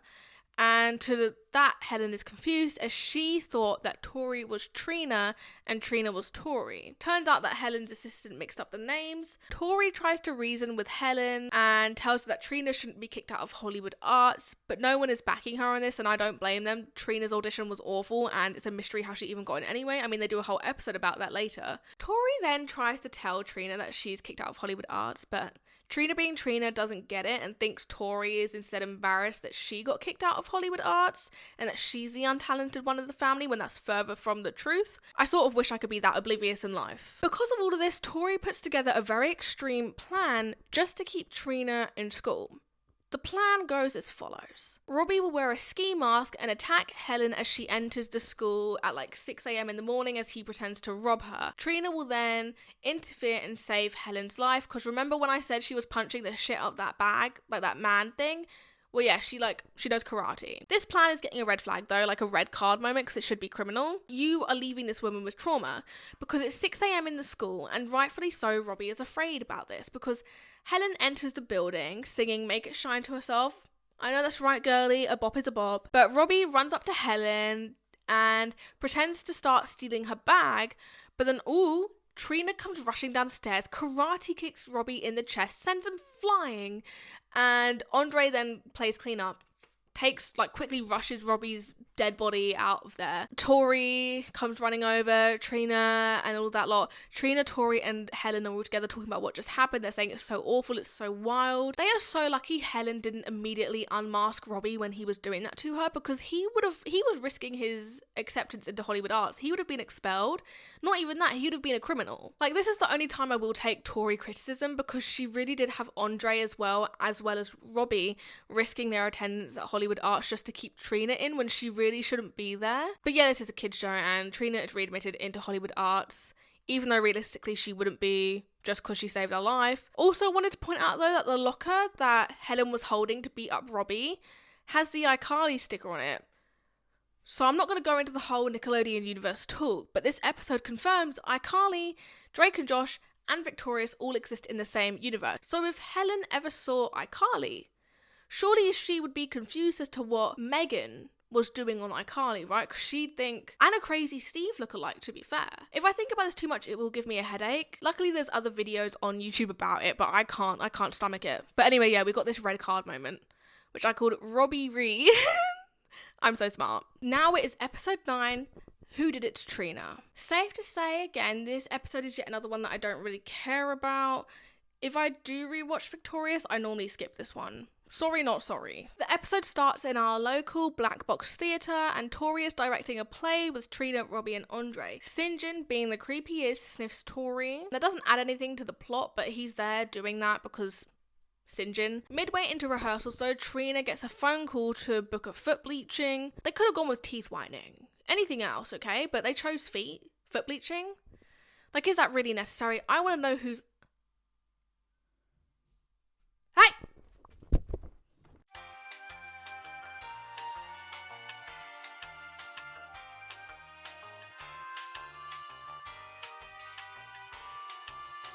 Safe to say, I think I know whose idea the foot bleaching was. Back to rehearsals, they take a break from rehearsals, and Andre and Robbie question why Tori cast Trina in the lead role. Basically, Trina kidnapped Tori's doll and is holding it hostage until she gets to be in the play. And then Robbie again has the audacity to call Tori a little young to be playing with dolls.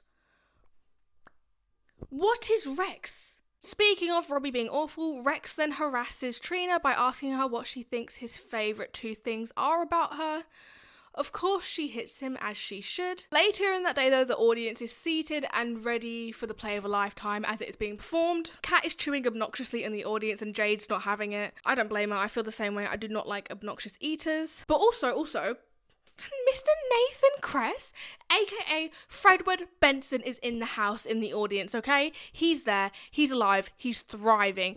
We are giving him a green card. I'm 100% we're supposed to think he's Fredward Benson in this moment and not Nathan Kress, okay? Okay. We already know they exist in the same universe, it's confirmed, but crossover event, iconic. His cameo, I love these little cameos. Of course, in this play, Trina, I'm so sweaty after doing this for like 3 hours. We are 3 hours and 10 minutes into this filming. Anyway, Trina is of course barefoot in the play, because what else would they be in a Nickelodeon show? Trina is swinging calmly from side to side on her harness until it's no longer calm and she's being tossed about and being smashed into pieces, while the set's being smashed into pieces. Then she falls and crashes into the hard ground.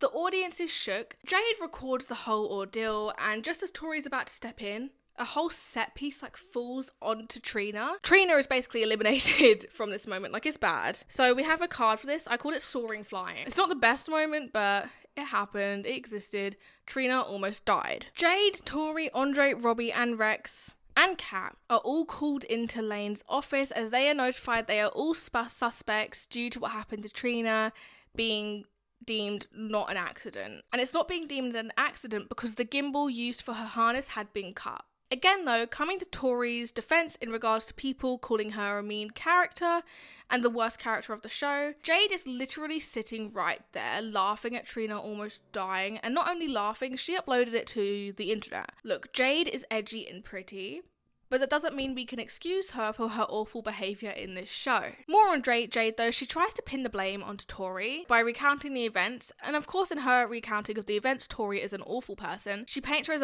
like a monster. In the versions of events that Jade says, she says that Tori was shouting at Trina before the play, and she notes that Tori punched St. John. Then Kat and Robbie double up and say they also heard Tori saying she was going to kill Trina. To make matters even worse and Jade's account even more believable, St. John turns up to Lane's office saying Tori broke his jaw. All is not going well for my girlie. Definitely not this season as well. Arguments break out in the office. It's a bad time to be alive. I've said it before and I'll say it again, but Leon's comedic timing in this show was unmatched. I haven't really told you about Andre's part in this episode, but I will fill you in. He really wants to go on a date with this girl named Kiko, but he is held up in the office with the rest of his friends until one of them, or whoever sabotaged Trina, steps forward. So for the past 10 minutes, he's been freaking out about being stuck in the office and missing his date, like, with Kiko. And he is extremely desperate to go.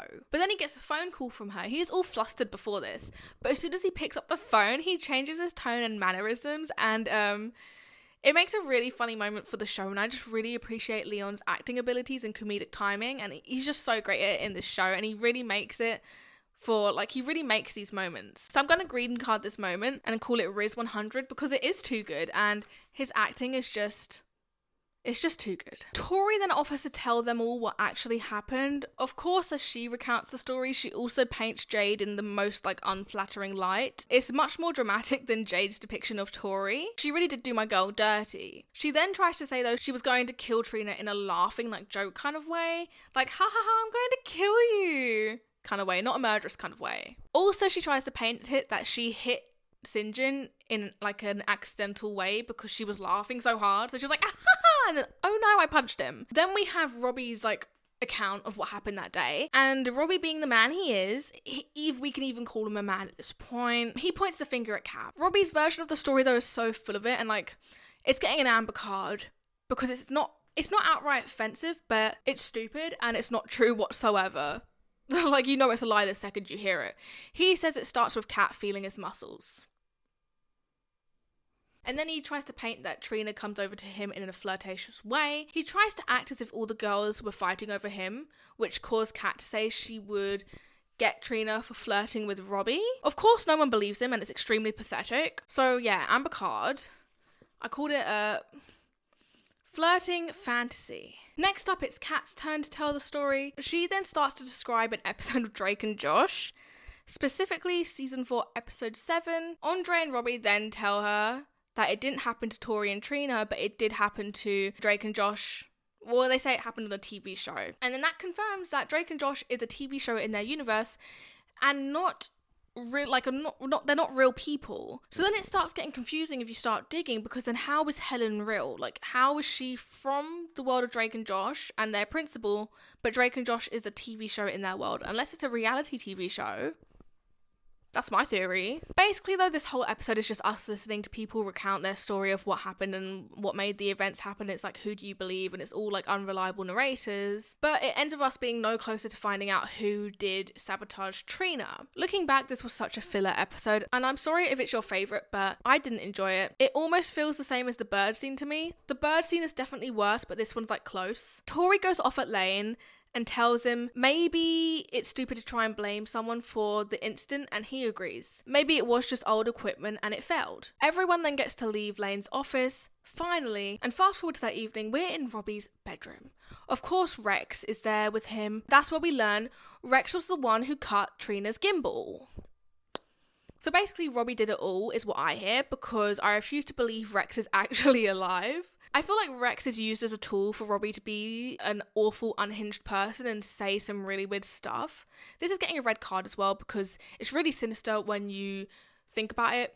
All Rex and Robbie do is harass women, and then when Trina fights back, he decides to punish her by messing with her harness and potentially getting her eliminated or into a serious accident or injury. Thankfully, though, that is the end of the episode. And next up is Season 2, Episode 10, Tori tortures teacher. 16 paranoia-filled days later. So, fun fact, this is not the same day that I was originally filming.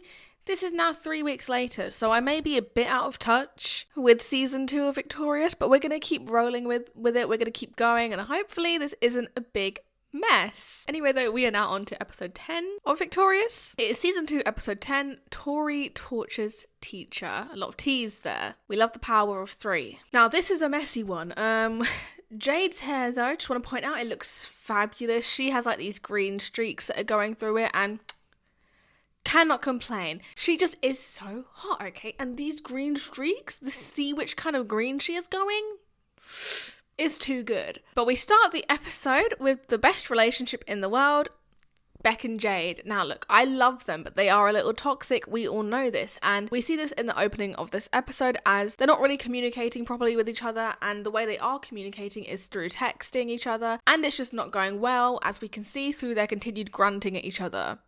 There is not a good vibe in this room with them two. Enter Sikowitz into the classroom, and we discover this is actually his 10-year anniversary of working at Hollywood Arts. 10 years! And you know what they give him to thank him for his 10-year stay at Hollywood Arts? No, they give him a bloody coffee maker. What were they thinking? 10 years and a coffee maker? Not even that. It only makes 1 cup at a time. And like, sure, that's what most of them do. But still, 10 years and this is what he gets? How about a bonus? Why don't they give him a bonus? He has been there for so long. Just give the man a higher pay. Honestly, that's what anyone would be happy to get. They'd rather get a higher pay than a coffee maker. A 1-pot coffee maker. I'm not trying to be ungrateful, but they just aren't grateful enough. This man has been here for 10 years. Makes me mad, okay? Sure, he's barefoot all the time and that triggers me, but he deserves better than a 1-pot coffee maker. Just like me, Tori believes Sikowitz should have got a better present than this 1-pot coffee maker, and this is actually the only time that Trina pulls through. Okay, she's pulled through before with Chicago. We're not talking about that. However, she does pull through. If she says to all of the group at Hollywood Arts, she says to them, if they want to get Sikowitz a good 10-year anniversary present, they should just get him some tickets to a theatre show, as he is a performing arts teacher. That gets Tori's cogs going, and she's like, oh wait, remember our amazing parents that really care about us? Yeah, well, they saw a play, they really liked it, and I think Sikowitz might like it. Cue in the B-plot, Trina spots a guy, he's called Sean, who she has been crushing on for like a really long time at Hollywood Arts, and he's right by the food truck. He's there, he's alive. He rudely addresses Trina, though, as Tani, and insists people call her Tani and not Trina. And now, look, Trina's reputation at Hollywood Arts, maybe they do. Maybe they are out here calling her Tani. I can't back that. But this could also be payback for the fact that, remember when Trina used to always call Andre the wrong name in season 1? Well, there you go. Maybe this is actual payback and kind of deserves it. Although, man also should just get an attitude change. I'm talking about Sean here. He has very uncalled for behaviour and he just does not seem like a cool guy at all. I don't know why she's crushing on him. Not a redeemable character trait in sight to me, personally. Trina asks this man, Sean, if he likes pizza. She makes up this whole thing that there's this new pizza place opening up near them, and they're doing this whole new thing for the opening ceremony, or like opening week, where they're going to give out free pizzas to anybody that calls them. And so Trina gets the guy to give her his arm, and she writes down the pizza place's number. I think we can insinuate that is Trina's number. And you know what? Fair play. That was kind of smooth on her end. That was kind of impressive hustle. I don't think that man's worth that hustle though, which I'm sad that she gave him that energy.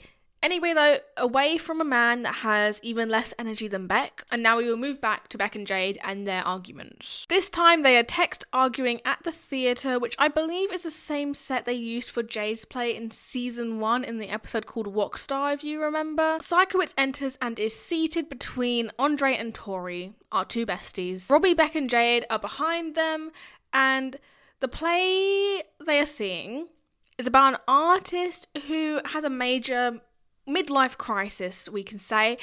This might be one of the first times we see as well Sikowitz wearing shoes though.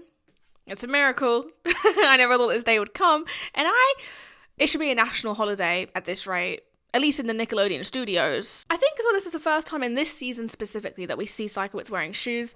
In season 1 we saw Sikowitz wearing shoes in Freak the Freak Out at the very end, but upon closer look though, if you look too close at his feet, which sadly I do because I want to see how many times he's barefoot, okay? I'm not interested in feet.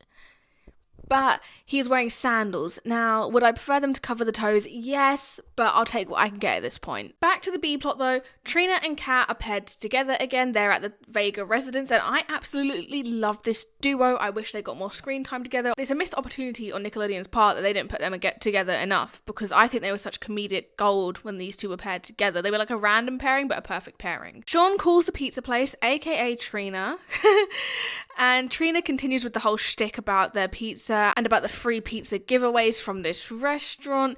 She answers the phone saying it's Italioni's. She's dedicated, I'll give her that. And he places an order and Trina gets to work. I love Trina, but girlie, this is embarrassing. Pick yourself up. He's not even worth it. She was trying way too hard to get this man who didn't even give two shits about her, and it's so tragic to see, even for a character like Trina, who we're supposed to not root for. Trina shouts at Kat to get the oven ready. Trina rips open the sausage pizza box and she throws the pizza in the oven. Only slight issue though, I believe, was Trina didn't rip off the plastic before putting the pizza in the oven. Like, it's still wrapped. I'm 99% sure in this take the pizza is still wrapped. Now, if this was a real oven, that would have been up in flames and it would have been cooking a storm. They would have had a whole ass fire. But I know this is just like set pieces, and obviously they probably don't have time to take the plastic off and do all the fiff-faff around with that. So I get it. But I just wanted to point it out that I noticed that the plastic wrapping was still on that pizza. The play continues though, and it's a bit painful to watch, not because of the acting, but because of the message. The actor on stage is playing a teacher who describes himself as a worthless loser. Very awkward considering the person they invited is a teacher. It then gets even worse as the teacher says he's been working at a school for 10 years. He basically says that it's not worth his time and he deserves better. Is he wrong at this point? I mean, Sikowitz's 10-year anniversary present kind of proves this actor's point in this play. But besides that, we are giving this moment an amber card as it's not inherently bad. This whole setup gift had pure intentions, just the execution was not there. But my God, could someone not have researched what this play was about before they took Sikowitz to see it? Just a random thought. This is getting an amber card. It says Awkward, the musical. I can't really think of much else to say for it, but there you go. Maybe the coffee machine was the better present after all. Sikowitz gets up and leaves this play without saying a word. And of course, this kind of leads the rest of them to be a bit shook up by this moment, and they seem to think maybe this was a bad idea. Back to the B plot though. Back to Trina being a bit pathetic. She shows up at Sean's house and fogs up his door completely, like mystifies it with her hot breath and all as she delivers him a pizza. This is also getting an amber card because it's just embarrassing for my girlie. She shouldn't have done herself this dirty is all I'm trying to say, okay? Okay, we got hot breath.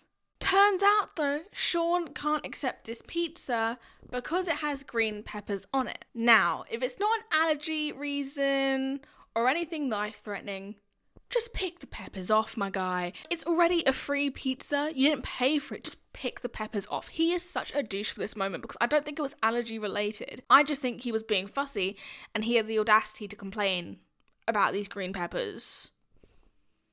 Douche. Trina though says it's okay and she will get him a new pizza. Girl, I would have said take it and take the damn peppers off yourself. It's free, you ungrateful little bitch. But Trina does agree that she will take the pizza back and she will get him a new one. And he slams the door in her face. He's so rude for that. Not even a thank you or anything. He just slams the door in her face. What makes it even worse though is after he slams the door in her face, Trina says, "I love you."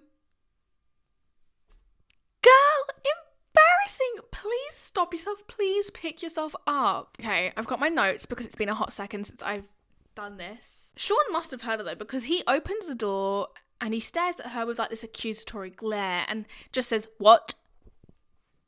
Find some manners, please, I'm begging you."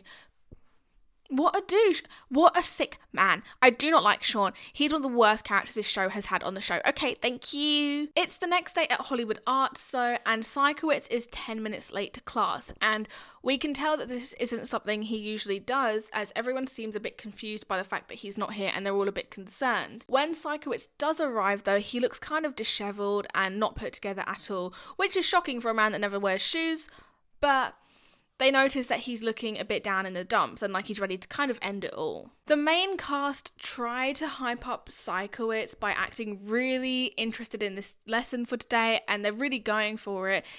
The shruggers continue just to shrug. Sikowitz asks Tori and Elvis to get up on stage. Basically, Elvis is Beck. He's just in a funny little goofy mood. And I love how no one questions what guy Sikowitz was calling up to the stage when he said Elvis. They all just accepted that it must be Beck, the guy with the good hair. He asks them both, though, to repeat the phrase or the sentence, "Life is pain," just over and over again. Obviously, this makes Tori feel even worse for taking Sikowitz to the play. She blames herself for his newfound glumness. Barely keeping it together, Sikowitz calls class and he just says it's over and he crawls outside of the classroom window. He's had enough. He is not willing to do this anymore, and it just seems so bad. It must be around lunchtime when Tori sees Sikowitz sat on the floor of the Asphalt Cafe, coconut in hand. Lane comes up to her and he's even noticed how down in the dumps Sikowitz has been, and he blames Tori for it as well. He's like, "What did you do?" And the audacity he has, because after questioning Tori on what happened, Lane then asks Tori for guidance. Sir, you are the guidance counselor. You should be guiding. Luckily though, he does give her some advice. None of it was really that useful. And of course he has lotion in hand whilst doing this because that's his whole shtick. Why? Not too sure. So after all of this, Tori finally sits with Sikowitz and she apologises for the whole situation with the play. She's like, "I'm so sorry we took you to that. I had no idea they were going to say that in the play and that's what the play was truly about." But then Sikowitz pulls a 180 and he's all like, "Why are you sorry?" Crowd gasp, I know. Turns out he loved the play. They misread this whole situation. And now you're probably wondering, why was he so down in the dumps then? What happened? Good thing I'm here. I can tell you if you haven't seen this. During the play, he got a text message from a woman he was dating. Basically, he got dumped.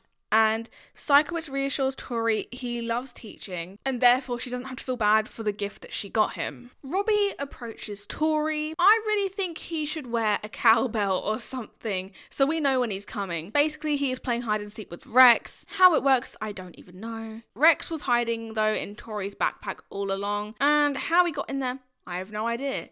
Do I ask too many questions when it comes to Robbie and Rex? No, it keeps my brain sane. To an extent. You can only be so sane and write up a whole recap of season 1 and 2 of Victorious and print out these at a shop. The one thing suspicious though about this whole moment with Rex being in the backpack is how completely empty Tori's backpack was. It's vacant. It's like whatever was in there for school was evicted. The next school kid could move into that backpack comfortably, okay? When I went to school, my bag was so heavy, I had like shoulder pain and back pain. She has none of that. Not a real student. Trina returns to Sean's house with another sausage pizza without green peppers this time. And you know what he says as soon as she gets there? Not thank you, not hi, not how are you. He says, you're weird.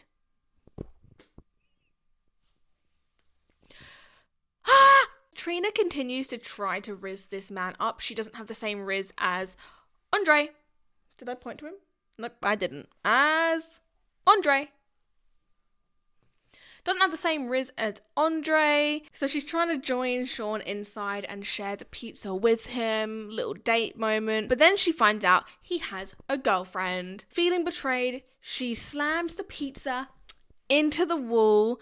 And it is iconic. It is the best moment of this episode for Trina and maybe the entire episode. Green card moment is all I'm saying. It's what Sean deserves. He was so rude this entire episode, so I was glad to see this. I called it girl dinner. Do I know what girl dinner the meme means? No, not really.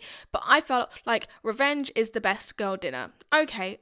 Back at Hollywood Arts, they're hosting auditions to find Sikowitz a girlfriend, but they disguise it as if they are filming a student movie. This is getting an amber card because it's kind of sus and kind of feels like it shouldn't be legal, but it's matchmaking. It definitely was not one of Tori's best ideas in the show. We have to card it. It's very suspicious. There's also a super weird part during this moment where Kat is asking Jade questions, and to shut her up, Jade just starts shoving cereal into Kat's mouth. It's kind of aggressive as well. I want to know why this was a decision to do it. I don't know why. Sure, it's hot.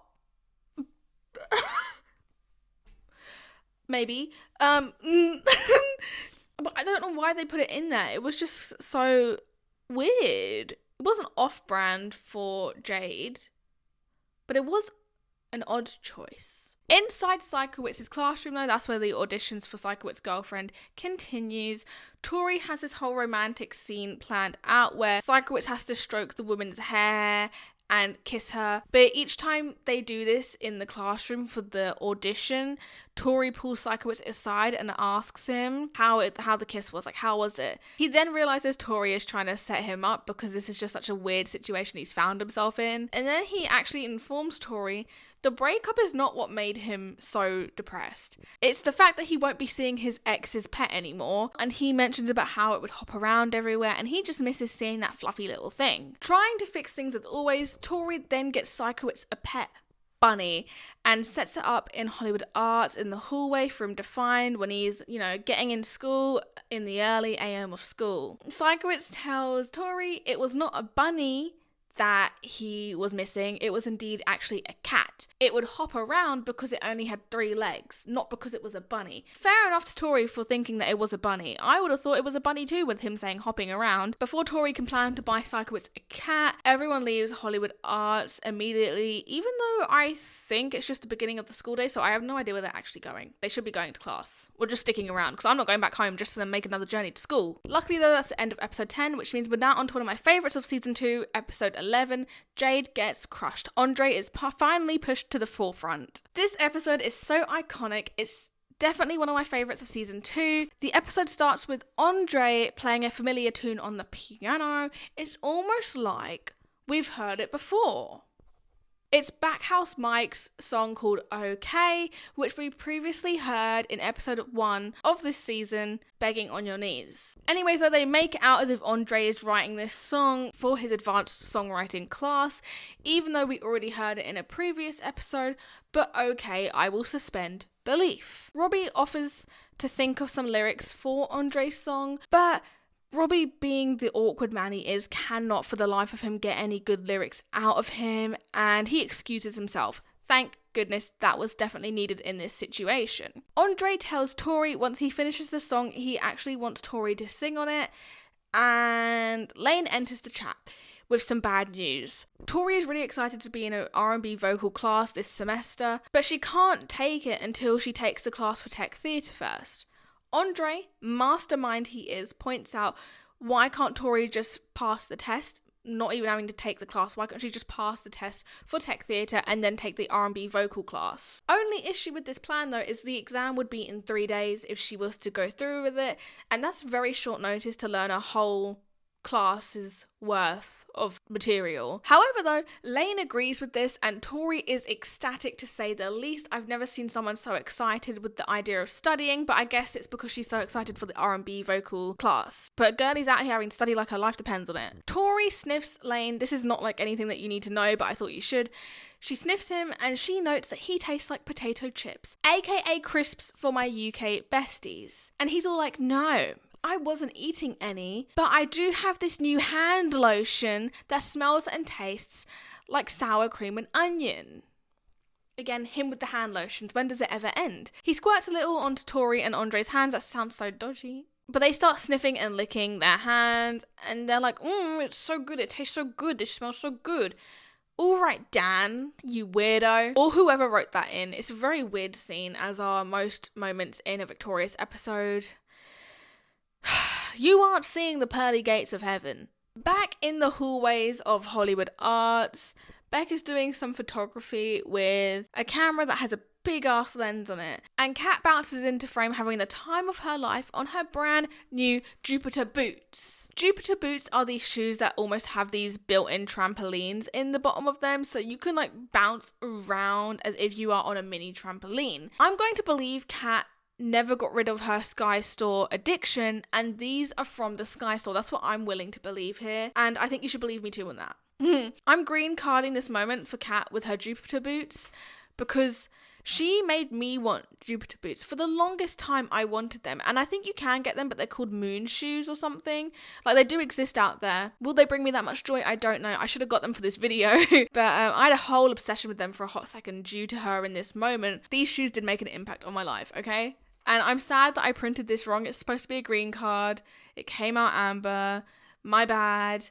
I'm so upset with myself for that, but it's fine. Leaning against the Wahoo Punch vending machine, Tori is cramming for her tech theatre exam. Andre and Robbie both come over to see how she is doing.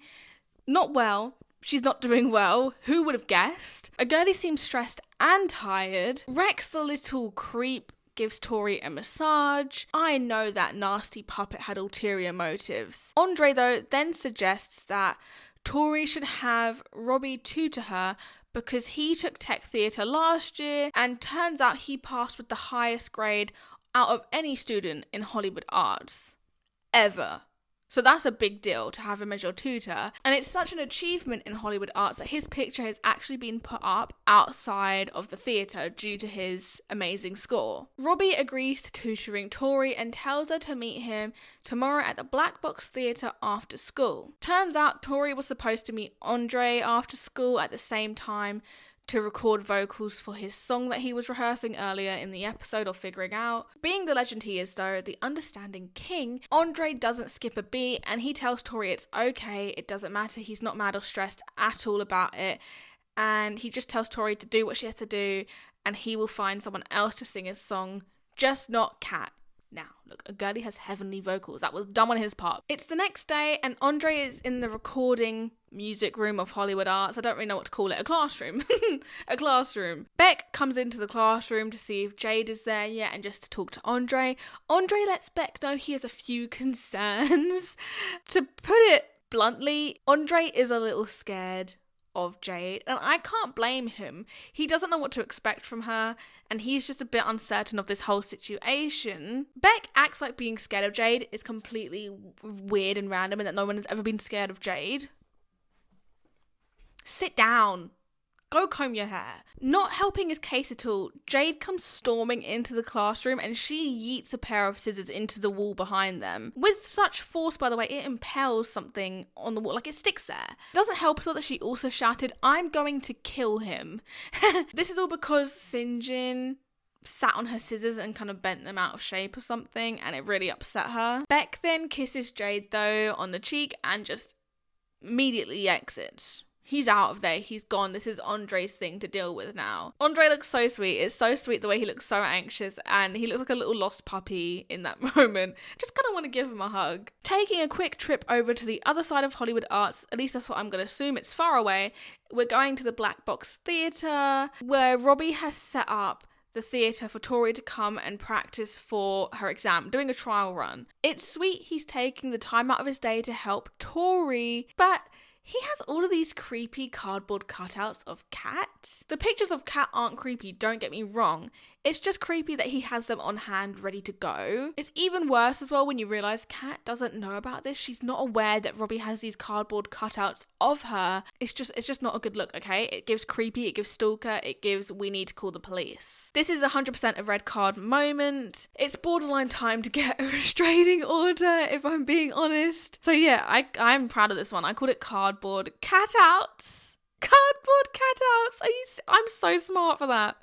Made my day. Back to the exam though, Robbie tells Tori if she can complete this whole thing in 30 seconds, she will ace the actual exam. Basically, it's a speed run of tech theatre where she has to press a bunch of buttons and the right switches at the right time to get the equipment to go around the theatre. One thing I always noticed though, and it always bothered me with this episode, was I always noticed how inconsistent it was with the timer.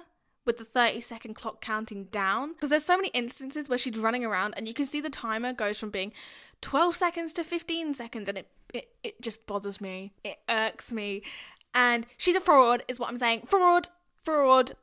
I love Tori. I would defend Tori, but she's a fraud in this moment because they're saying she did it in 28 seconds. Girlie, you didn't. I know you didn't. It was more like 40 seconds.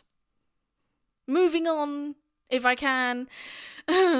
Cat bounces into the black box theatre on her Jupiter boots. Still want a pair. I think it's the obsession's coming back. And the poor girlie though is traumatised by seeing all of her cardboard cutouts. It's just a very awkward moment. Robbie's caught out as he should be. They should call the police. And Cat, I just feel bad that she had to witness the weirdness of Robbie and see what he actually was doing behind the scenes without her consent. Back in the music room though, Jade is actually being a nice person. She's doing this weird thing with Andre's hand that makes it feel a little tingly and he's like really into it and she's like they're both having a good time, okay? We also learned that they are some really dedicated students because it is past midnight and Jade and Andre are still in school. Andre suggests they leave and go home because of the time, but Jade is all like, we need to finish this. Girl, if I suggested we leave and it's past midnight, let's leave, let's bounce. We're going to have to be here in another 5 hours at this rate. No, thank you. I zoomed out of school the second that bell rang. I was gone, nowhere to be seen. Andre tickles the piano keys while struggling to come up with some more lyrics for the song. Man can make anything sound good though, because how is he singing, I'm gonna wash my dog with some blue shampoo? And I lean forward because I want to hear more. How? Musical genius. Jade doesn't let him try again though and tells Andre to let her record something, this time as she puts the headphones on and Andre plays a few chords of his song and the rest is history. This moment is getting a green card because it's so iconic to me. It's so memorable and if you hadn't already fallen in love with Jade yet, best believe you have now. She just has such a beautiful voice when she sings. I really wish they gave her more time to sing on this show, like solos. And Backhouse Mike, let her release her own cover of this, please. Please, if you do anything, do that. I still find it a tad odd that this older man, Backhouse Mike, who has Liz singing his song on the show, grew up to then marrying each other. Liz ended up marrying Backhouse Mike. It would have been sweet, was it not, for the age gap? But less on that, more on Victoria's season. This whole time though, whilst Jade sings these couple lines for Andre's song, we see Andre look at Jade in a whole new light. Like, this man is falling fast and hard. She asks him, what do you think? You like that? And all Andre can muster is a He's so down bad for her in this moment. It's kind of adorable to see because he's so genuinely sweet about it. But man, did he fall fast for her in that moment. And I can't blame him. I fell too. Again. It's 3 a.m. and Tori strolls down the steps of the Vega residence to her phone, blowing up with notifications. She opens the door and behind it is a distressed Andre. He is next level, losing it. I have never seen the man so stressed in his life. He asks Tori to make him some hot chocolate and she denies it. But then he says to Tori, I think I'm in love with Jade. And then Tori realises what's really at stake here and she goes and makes some damn hot chocolate. That's when you know it's serious. Rightfully so, Tori asks What happened? Andre just says that whilst Jade was singing, she looked so pretty and sweet. He also makes it known he would never go for another friend's girl. Beck's his bestie. He's not going to go for Jade whilst Beck is with her or in general. He doesn't play that way. And I mean, that's very on point for Andre's character. And he didn't have to clarify that for us. We knew that already. Tori just advises Andre to forget about the whole thing and just to move on, but he tells her that he can't. Ever since he was little, he was never good at suppressing his feelings. If he feels something, he kind of has to say it. He can't hold it down. He starts having a breakdown over this, and I love Andre so much. Did you know that? I don't know if you did. Tori again tries to talk some sense into Andre, and she tells him she doesn't think he's in love with Jade. It's just the situation they found themselves in. They were alone, it was late at night, and they were tired. And she said the song probably brought out some emotions in him, and she's not wrong. It's a good song. I like the song. I honestly think her dissection of the situation is spot on. She then goes on to call Jade a mean, vicious person with deep psychological problems. Now, some of you may think Tori was mean for saying that, but I'm not allowing unnecessary Tori slander in this household. No. She was right. Every chance Jade has had to eliminate Tori, and yes, I mean eliminate, Jade has taken it. She has put Tori's life at risk multiple times. Don't tell me Tori's wrong for what she said about Jade there. She is not. Don't gaslight her. Tori tries to reassure Andre that by tomorrow morning he will be fine. He will not have feelings for Jade anymore. That's not the case though. He sees Jade and absolutely does not play it cool. It's the most awkward he has ever been. After his interaction with Jade, Andre loses it, declaring he is still in love with her and runs off. Actually, he runs into Robbie and Rex, which would not help any panic attack. At the same time though, Lane shows up with good news for Tori. She can take her R&B vocal class next semester, as she passed her exam. She girl bossed it, she girl slayed. Not only did she pass, she got a 100, which is 1 point higher than what Robbie got. Which means his picture gets taken down and instead gets replaced with Tori's photo, aka I love this because it's the wall of slay and it's what Robbie deserves to be taken down like this. Also, sorry if I'm sweating a lot. I'm literally sitting right on my heater, so it's probably not the best idea, but it's cozy, okay? It's cozy season. After this moment though, Robbie's will to live seems to drastically leave his body. And I can't blame him. It was probably one of the few things he had to live for. You can tell he was very proud of this achievement. It was probably one of the things he was maybe known for at Hollywood Arts. So I kind of have empathy for him in that regard. But his character as a whole is a big walking red flag, so it's kind of deserved. Later on in the day after school, Andre comes to visit Tori at her house. We see another Holly Vega appearance. She's alive, she's a mother. Busy with her own life though, fair enough. But very absent mother and father we have in the Vega residence. Did you know that? Did you know? Did I ever mention that? Maybe not. Because David Vega is still nowhere to be seen. He is MIA. Maybe he's too busy on the set of Shake It Up.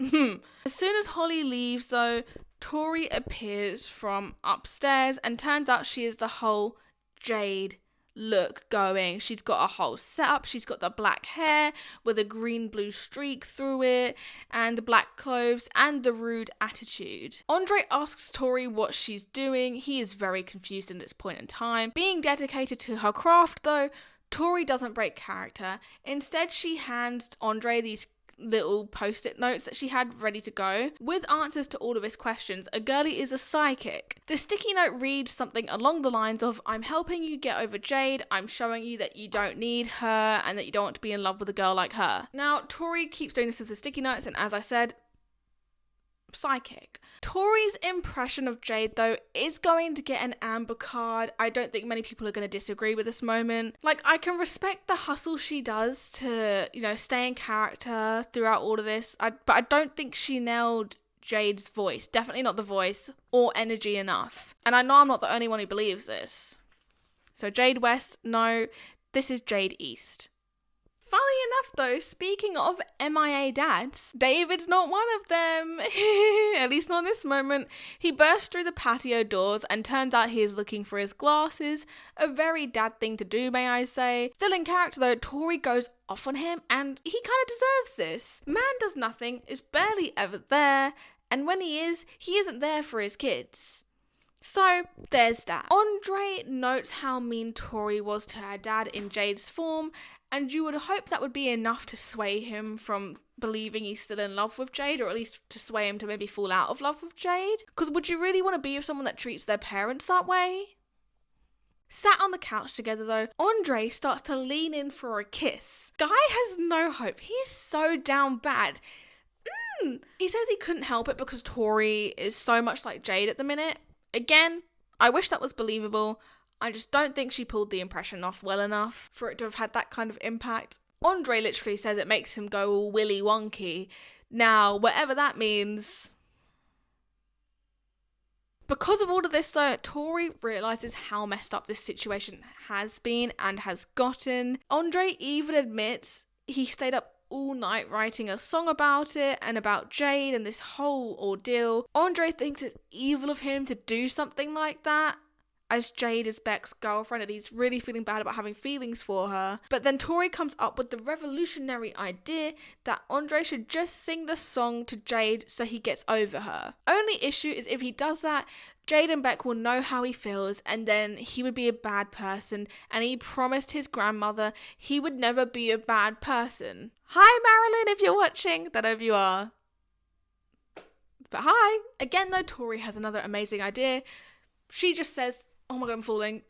She just says, let's change all of the Jades in the song to Baby. As Andre points out, Baby could be anybody. That's what Tori's mind did. He agrees, therefore this plan is really set in motion. Andre will sing at the Friday night concert at Hollywood Arts as Jade will be in the audience, and therefore he can sing a song to her and subliminally tell her how he feels and get it all off his chest. He tells Tori he doesn't know if he can do this alone as he is very emotional, and Tori offers to sing the song with him for moral support and he agrees. Besties being besties, I love them, okay? They're such a great duo. Fast forward to Friday night, Andre's band comes out to perform the song. If Tori has a sparkly top on, you know we're about to be served a bop, okay? This time she had a green sparkly top on and it was a look. Andre spends the whole performance looking at Jade though, so I don't know how subliminal this song really was. It's so obvious it's about her, the way he's watching her, even though Tori tried to play it off like it wasn't about her and he's singing about a dog, which is kind of weird when you listen to the lyrics. And if I was a student and I heard this guy had written a romantic song for his dog, I would question it a bit. Like, hey, are you okay? Is the dog okay? But again, with the whole, it's so obvious. It is, because he sings the line, I want you all to myself, straight into Jade's eyes. If one of my friends did that, I would not think we're so much as friends anymore. I think there's something more here. This performance is everything though. 365 Days is such an underrated song of Victoria's, and I will die on that hill that it's one of the most underrated but yet one of the greatest songs. I love it so much. Also, there's a bit of a moment where Jade and Beck clap in unison to the song and it's just it's everything to me. It's so satisfying. There's just something about it. Therefore, this whole performance and the clapping in unison of Jade and Beck is getting a green card. We're getting 2 green card moments for this part. First up is 365 Days getting their green card. And then we have the in sync moment with Jade and Beck. After the performance, Andre hugs Jade and looks at her in a loving way that seems like he's not over her. But then a girl comes over to Andre saying the performance was really cool and hot and if he wanted to hang. He then comes back to Tori and says, Jade who? Now, good for Andre for getting over Jade, but I also know it's not that easy to get over Jade. You can't convince me that's true, especially not after him witnessing that biblical performance of hers, okay? He has to be in denial. Also, I'm almost 100% sure the girl that came up to Andre was wearing a vest that Tori had previously worn in other episodes, or it just really reminds me of an outfit that Miley Cyrus wore on Hannah Montana. Either or, it's definitely been in another show or in this show before. However, though, that brings us to the end of this episode, and it brings us to the end of one of the best episodes of season 2 in my opinion. Next up is season 2 episode 12, Terror on Cupcake Street. I don't really have a strong opinion on this episode. It's not one of my favorites, but it's not my least favorite.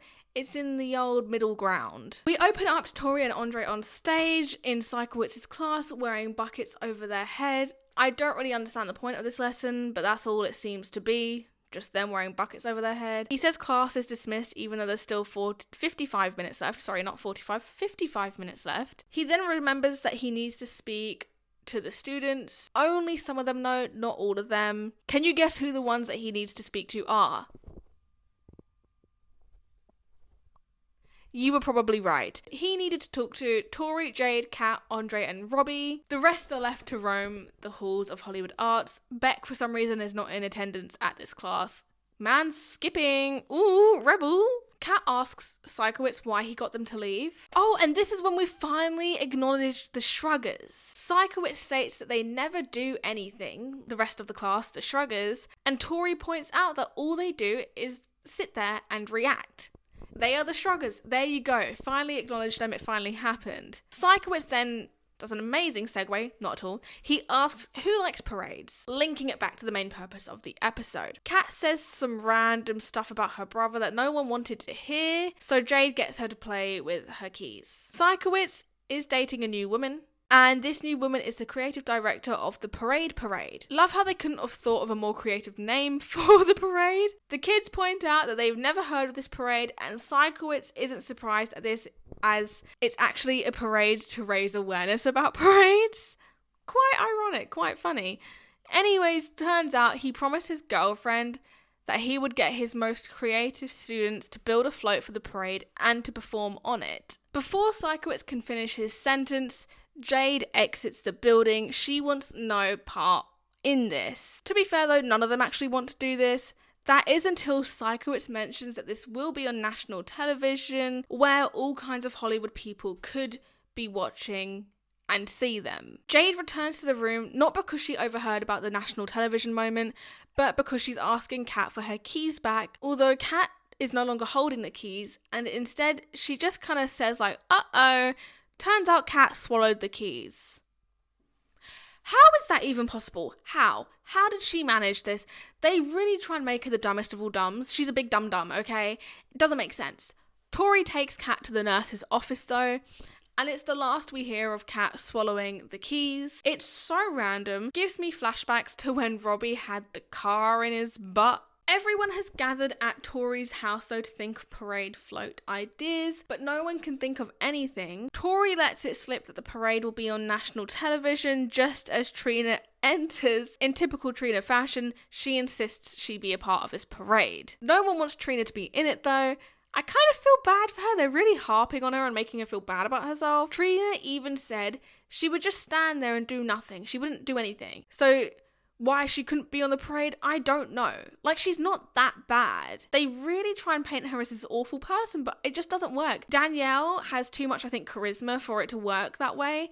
Like, I feel bad for her. Trina storms off and bumps into Jade just as Jade enters the Vega residence. Jade did catch wind of the fact that the parade would be on national TV, and turns out she now wants to be included. Still struggling to come up with a float idea, Robbie turns to his trusted pear pad and he says he has this new app, Spinamajig. Andre sighs, and I don't blame him. I really felt him in this moment. It's never a good day when Robbie pulls out the pear pad. All of their faces are set up on this wheel on the Spinamajig app, and Kat says that whoever gets picked gets to choose the idea. And Jade, very uncalled for, replies with, "No, that person gets a kidney transplant."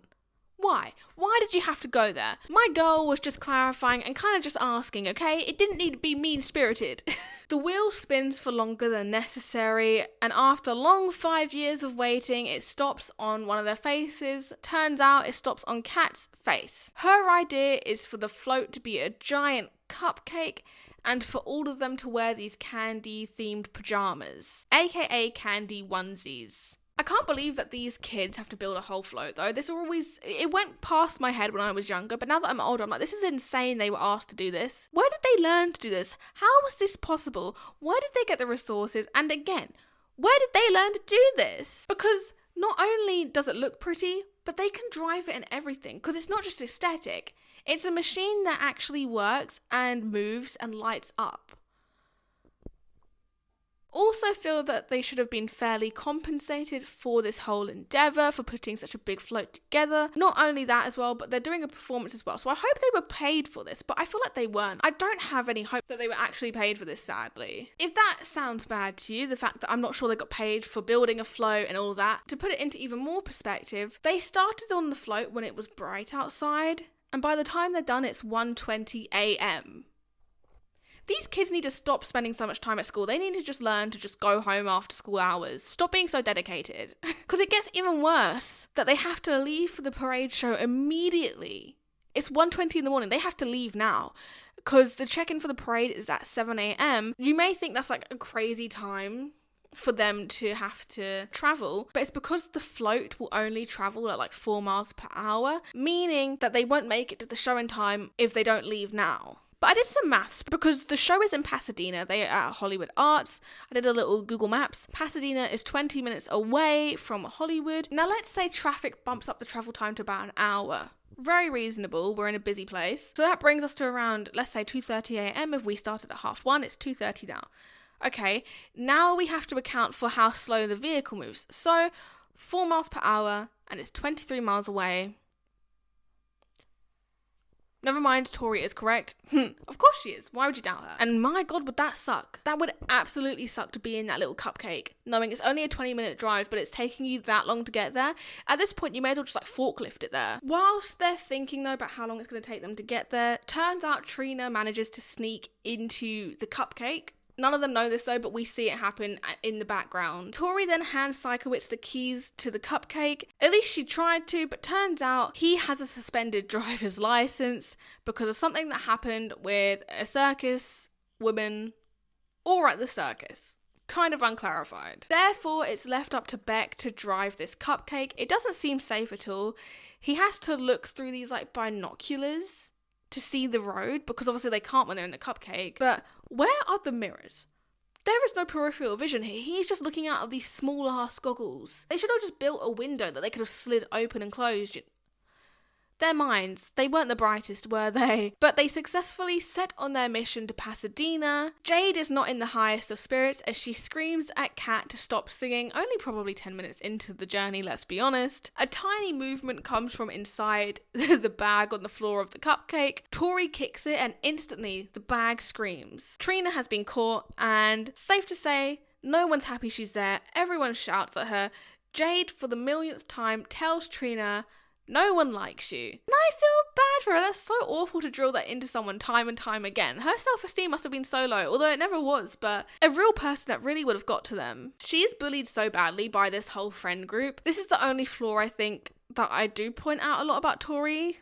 I know she has many flaws, but this is one that's definitely not nice, is the fact that she never stands up for her sister, or she rarely does, and Tori's treatment of Trina isn't the nicest in this show. Whilst they are all shouting at Trina though, the Cupcake breaks down and turns out it's a flat tyre. They step out to check the tyre, they aren't in the nicest neighbourhood, and a group of guys start walking over to them. Having no street sense though, Robbie calls them over. Not the smartest. Tori notices that these men, their vibe is off, and she shouts for all of them to get back inside the Cupcake. I don't blame her. It's like 2 a.m. I'd fear my life if I saw a group of men walking towards me. I fear my life when a group of men walk towards me in daylight. It's 3 a.m. They are all stuck inside the Cupcake, and Tori's doing some sightseeing when she sees that a man is sucking on a rat. He's eating up this rat on the street. Lovely. Andre asks Sikowitz what time they have to be in the check-in for the parade at, and Sikowitz reminds us that it's 7 a.m. they have to be there by. This causes Robbie to get up his calculator app on his pair pad so he can do 7 minus 3. He somehow messes up this whole equation, not even equation, but he messes it up, and Andre shouts at him that it's 4 hours. 4. I don't blame Andre for being so pissed off at Robbie in the Cupcake and in general. He's very annoying a lot of the time. If you've made Andre mad, you must be an extremely annoying person, because it takes so much to make him mad. He's rarely ever mad. You rarely ever see him lose his cool in this show. Being the only forward thinker, Tori calls a tow truck to come and help them, but as soon as she tells them what neighborhood she's in, none of them want to come out to help them. They all hang up immediately. Just in case you weren't already aware that they are in a bad neighborhood in this show, they're really drilling it into you. Trying to save the day, Sikowitz isn't certain, but he remembers that there is a 24-hour shop that might have a spare tire. His plan is to jog there and be back in 30 minutes. Andre double-checks Sikowitz really wants to be running alone at this hour in this neighborhood, but then the writers gave Sikowitz the hard-ass balls line. The only thing I'm afraid of is fear. The writer's pen was on fire with that one. Like, okay, superhero movie. Wanted to note though that Sikowitz's only other fear is the guy who stole his satellite dish, though, as he states, he knows that man wanted to hurt him. So little Sikowitz fun fact there. This doesn't seem to be true though, as the second Sikowitz steps outside, he hears a bang and he yelps and runs away for his life. An hour has passed, Sikowitz has failed to return, all of the kids are worried for him, and Tori takes it into her own hands to call the police. But oh no, there's no signal, they're all on their own. No one in the Cupcake has a signal, and we return to Sikowitz. We see where he's at in the story. And he's somewhat okay. He bumps into some police officers and he tells them how happy he is to see them. Truly only something a white person could say to a police officer. The police officers question Sikowitz on what he's doing running around late at night without his pants on. And so he gives them the rundown of everything that's happened up until this moment. He says, I was on my way to the parade, riding along with a bunch of children in a Cupcake. Now, next thing I know, one of the Cupcake's tires goes pop. Sure, he sounds unhinged, but the police are the actual unhinged ones when they decide to handcuff Sikowitz. I don't understand why they arrested him. It really was just a power move, because there was literally no reason to arrest him. But I guess that's the police for you, because all this man was doing was being a bit goofy. If there was anything wrong with it, he was just being goofy. There was nothing else that was wrong with this moment. And they arrest him. They handcuff him and shove him in the back of the car. Back in the Cupcake though, tensions are high as Sikowitz still hasn't returned and they haven't been able to get any help. Tori suggests the two guys, Andre and Beck, not Robbie, should go out and get them some help. I mean, yeah, they would be the two who you would think of to send out to leave the vehicle. Like, realistically in this world, the two men would be the safest to leave the vehicle. Would I want them to? No, but if you're out of options, that would be the only two you'd ask to do it. Jade then suggests that Tori should be the one to do this mission and get them some help. Not really being a girl's girl, may I say. And I think that's such an awful idea. I don't think any woman should be made to leave the Cupcake in the middle of the night on their own to wander the streets of this really dodgy neighborhood. It's a crazy, wild idea. And she's in a onesie. Okay, she is vulnerable as hell already as a woman. Thicker in a onesie, even more vulnerable. If I was to walk out in my pajamas at nighttime, I would fear my life so much. I already do, but just something about it just feels so vulnerable. Andre and Beck though decide that it shouldn't be Tori and that they should go out and seek help. Andre asks if anyone knows what way they should go. Robbie pulls out his pear pad again and he goes to pad maps. This is the last straw for Andre. He has had enough. He snatches the pear pad from Robbie's hand and he chucks it out the window and causes it to smash on the ground. I would say iconic, but I also know this is kind of mean and it's a bit controversial. Is it nice to smash other people's property? No. Do I see where Andre is coming from? Yes. This moment is getting an amber card because it's one of the only times where Andre loses his cool. And sure, Robbie is annoying, but I don't think he deserves for his personal property to be destroyed. There we go. This is the amber card for this episode. Squash. I was running out of ideas, okay? Both Andre and Beck leave the vehicle and they go sprinting the second they hear a dog bark. And I don't blame them, I'd be running too. Whilst the cops are distracted as well, Sikowitz bolts for it and he yeets himself out of the police cruiser and he's gone. He flies up the street. We quickly turn back to the Cupcake and a distressed Beck and Andre re-enter. Their onesies have been pulled apart, they're all shaggy and scratched up. Turns out they were jumped by 6 men. They were lucky they barely had a scratch on them because the only signs of distress was like Beck's hair and then their onesies being all torn apart. So the men that jumped Beck and Andre have actually come to the Cupcake and they start shaking the shit out of it and it's freaking all of them out inside. Jade goes into survivor mode and says like, let's launch those confetti cannons because that will kind of scare them, and she's a genius for that. They launch the confetti cannons, music plays and confetti explodes and the 6 men go running. After they take a second to calm down, the guys notice Tori is missing. Turns out she left to go and find them. Both Beck and Andre are semi-mad about this, and rightfully so, and they ask if anyone tried to stop Tori from leaving. No one did. Jade even opened the door so it'd be easier for Tori to leave. Not a girl's girl. This isn't girl code. You don't push one of your friends out into the night in a dodgy neighborhood on their own. If one of you's going, all of you are going. It's all or nothing at that point. You can't just leave one of you to go out there. Power in numbers, all of that, I truly believe in it. This is also going to be getting an amber card because girl code was broken. They left Tori to wander the streets on her own. God knows what could have happened to her. We're getting an amber card here, okay? Girl code, kept it simple. I told you I was running out of ideas. Tori, on her little quest, meets some biker guys who are all huddled around a fire. They get to talking and Tori tells them she has a flat tire that needs changing. Luckily, these guys have no ill intent, and one of them really weirdly says though, "We can change a tire real good." I would have been screaming, shaking, crying. I would have run off. I would have been long gone by the time they said that. I would not have been there to see what else they meant. They changed the tyre though, and the Cupcake is ready to go.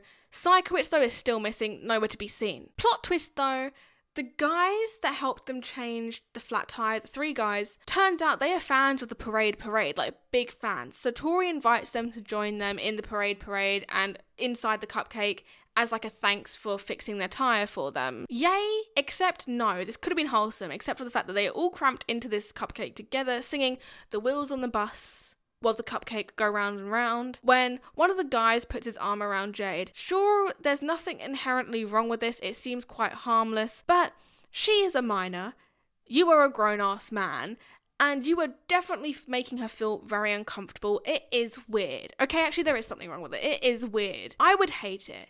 And it would make me feel very uncomfortable, so I feel bad for Jade, and you can tell she's uncomfortable as well. The last shot of this episode, and season technically, is Psychowitz being chased by the police as he runs for the Cupcake. At this point as well, it seems like Psychowitz can see the Cupcake, so surely the police officers could also see the Cupcake and they would realise to stop chasing him because this man is not insane and what he was saying was true. There is a Cupcake. He's running towards Cupcake. He's on a mission. Anyway, so that actually brings us to the end of Victorious Season 2. This feels like such a strange ending to the season. At least the ending of season 1 was more coherent and made more sense for a final part of a show. And at least season 1 ended with the double episode, which made it kind of feel like a complete ending. This felt like a very meh ending for the show, and it's such a random ending to the season. I cannot stress that enough. We still technically have one more episode to talk about, and that is season 2 episode 13, Blooptorious, but I don't really clarify this as a victorious episode. It's not furthering the plot,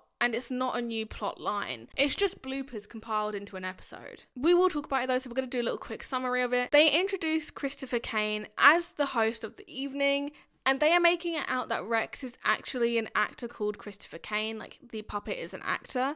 He's not Rex, he's a puppet actor. The whole episode has a late night talk show vibe to it, and the portrayal of Rex as an actor called Christopher Kane is getting a red flag because I don't want it to exist and it disgusts me. It makes me uncomfortable. So this is the final card and final red flag or red card moment of the season. It's just Christopher Kane. It speaks for itself. It shouldn't exist, but it does. For this section, we aren't going to be giving green, amber, red cards. I know I did for Christopher Kane, but he's not real. Sorry to break it to anyone. But yeah, we're not doing any cards for this because this is actually talking about the actors now and it's not about the characters, and that just feels a bit weird to me to be carding them. Leon's bloopers are first, and they were fun. I liked them. Not much to say about it, though. I watched and smiled. Like, what do you want from me? These are bloopers. I really don't have much to say about them. Liz's bloopers are next, and they're also fun. Found myself smiling. The prank she pulled on Leon and Victoria was nice. cute little cast member moment. Of course, after Liz, you have to have her other on-screen half, Avon. He looked quite stressed in a lot of his bloopers. Maybe that's a testament to the on-set vibe, and it goes hand in hand with what Jeanette McCurdy was saying in her book. Highly suggest you read it. I'm glad my mum died, or my mother died. Very good book. You should definitely read it. It's also available in audiobooks. I'm not here to promote it, but you should go read it. Then there's also an assassination attempt in his bloopers, where a box of flyers for Trina's one-woman show in season 1 falls on top of Avon's head. Like, obviously that wasn't supposed to happen. This is a blooper, but my poor guy had a whole ass box fall on him. Do you guys want to guess who is next? I'll give you 5 seconds. Ariana Grande. No, tricked you. Danielle Monáe. They said, ha, plot twist, you aren't getting her yet. See, I'm saying this as well because they have this whole weird thing in the show where they kind of want Ariana Grande to appear on screen. Like everyone, they just seem to assume that the whole audience is waiting for her and her bloopers. Danielle and Christopher Kane have a whole weird conversation where Christopher Kane is making Danielle feel really bad for not being Ariana Grande. Like, he keeps insisting she must wish she was her. I feel like that's such an odd thing to put in this little talk show shtick they have going, and to put into this script and onto an actress. It seemed really malicious intent behind the scenes. It felt like they were really trying to pit these two women against each other and just pit all of the cast against Ariana Grande. It felt very Mean Girls School energy. The people behind the scenes of the show were very odd. Don't even hate to say it. I think it's just the truth. You look at this, for example. I feel bad for Daniela as well because in her bloopers, it felt like those on set, not the cast, but the crew got mad at her a lot for some reason because every time she messed up, she looked so stressed as hell as she continuously would apologize for the mess up. She doesn't even look mad at herself in these clips. She just looks stressed that she's messed up like her line. It genuinely looks like she's worried about being shouted at or something. We finally get to Ariana Grande's part of the interview. Again, same kind of thing. She looks stressed as hell in a lot of her bloopers whenever she's messing up. And I feel like the added stress on them to not mess up made them mess up more. I don't know. Obviously, I wasn't there. I can't really speak for their experience. But after everything that came out about Dan Schneider and behind the scenes of Nickelodeon, I wouldn't be surprised if Nickelodeon wasn't the most positive place to always work. Because also, in Ariana Grande's bloopers, I noticed that when she keeps messing up this one line, this guy keeps shouting and he sounds more and more annoyed each time she messes up, and no one on set is laughing or seems relaxed about it. You can see the tension on the screen. Alas though, we then have Matt Bennett, who, unlike Robbie, is a legend. Love him to bits. What an icon. I really want to go to one of his DJ nights in London when he does them, like the Party 101, because they look so fun. I've just never had anyone to go with. Of course, though, for Matt's bloopers, they include the blooper with Matt covered in snot. My favourite moment from this show, can't believe I had to relive it. All credit to Matt though, he seemed to handle this part like a champ. I would have been screaming, crying, throwing up. It looked so gross, but he really handled it well, even as he was covered in all this disgusting, like, slimy, substancey thing. Then, of course, the last cast member we see is Victoria Justice, the lead herself. Christopher Kane is creepy and confesses his love for Victoria Justice. He calls her gorgeous, he compliments her cheekbones. It's all very odd and inappropriate and not needed. It even makes me feel uncomfortable just watching it. She says she's not interested in him, and he guilt trips her about it and says he would feel better if she would kiss him. Like, dude, stop. I know he's a puppet, but stop. Someone wrote this in the script, and it's so creepy to know that an adult wrote this into the script for a kid to say and talk about. Because it's not even funny, it's just weird. Not once did I laugh during this moment. I felt very uncomfortable, and it gets worse because she says no, and then Christopher Kane, the puppet, says, "You mean yes?" Disgusted. I want to remove myself from this room. Let's remove that episode from streaming. My God, who approved this script? Who thought it was okay? Who gave it the go? This is so bad. It's the worst message to send out there to young, impressionable kids. This is before we even see her bloopers. But finally, after the whole situation that made me very uncomfortable, we finally see her bloopers. they're okay. I'm only ranking them on how much they make me laugh or smile. Her bloopers were alright. At least she didn't seem as stressed as some of the other cast members during their bloopers or their mess ups. I'm baffled though why they put the funniest blooper of this entire season or show in the end credits of this episode. Like, it wasn't in the episode. Baffling. Who was in charge of choosing the clips that they showed? Because this one should have been in the actual episode and not the end credits. Basically, it's a blooper from season 2, episode 4, where Tori is donating blood. Leon has the stethoscope in his ears so he can't hear, and he keeps beatboxing and singing whilst the crew is telling everyone around them to hold positions before they start filming. The crew ask why Leon won't stop singing, and then someone mentions he can't hear because he has the stethoscope in his ears. Victoria breaks out laughing, and then Leon looks so baffled as to what's going on. It was a great blooper. It was like my favourite blooper that I'd seen in this entire episode, and they left it to the end credits. Fire whoever was in charge of that. That's absolutely insane to leave that at the end. That was the most charming as well of all the bloopers. Absolutely insane to me that they didn't include it. Now I guess this is the official end of the season 2 recap of Victorious. I hope you enjoyed this little recap and walked down memory lane as we talked about one of our childhood shows and relived all of its memories together. I love Victorious. I actually loved this season as well, despite it having a kind of weird rocky ending. Yeah, there's actually quite a lot of green cards, which I was surprised about. I didn't think there'd be this many green cards. Like, there's actually quite a lot. I'm gonna do like a little close-up for all of you, but it does surprise me there's so many green cards for this season. Like, it didn't do too bad, because there's way more green cards than I thought. I'd say it's pretty split though between the green and maybe the red. There's a quite a lot of amber. It's quite an even tie between all of the cards when you look at it. Let me know what you think of this season. Is it your favourite season? Did you enjoy it? Do you agree with some of the cards I dealt out? Do you think I should have given out more like red cards? Let me know. I want to hear your opinion. I'm going to stop talking. This has been like 5 hours worth of footage now that I need to edit. Don't want to make it any longer. So, goodbye. Thank you so much for watching this with me. If you haven't already, check out my season 1 recap of Victorious, and soon enough there'll be a season 3 recap. Maybe mid next year. Let's aim for the first 4 months of next year. I'll try and get up season 3 of Victorious if this one is well received. Please send it to those that you know. Get it out there. A thumbs up, a comment would really help push this video out. And yeah, highly appreciate you watching. Thank you so much, and have a really nice rest of your day.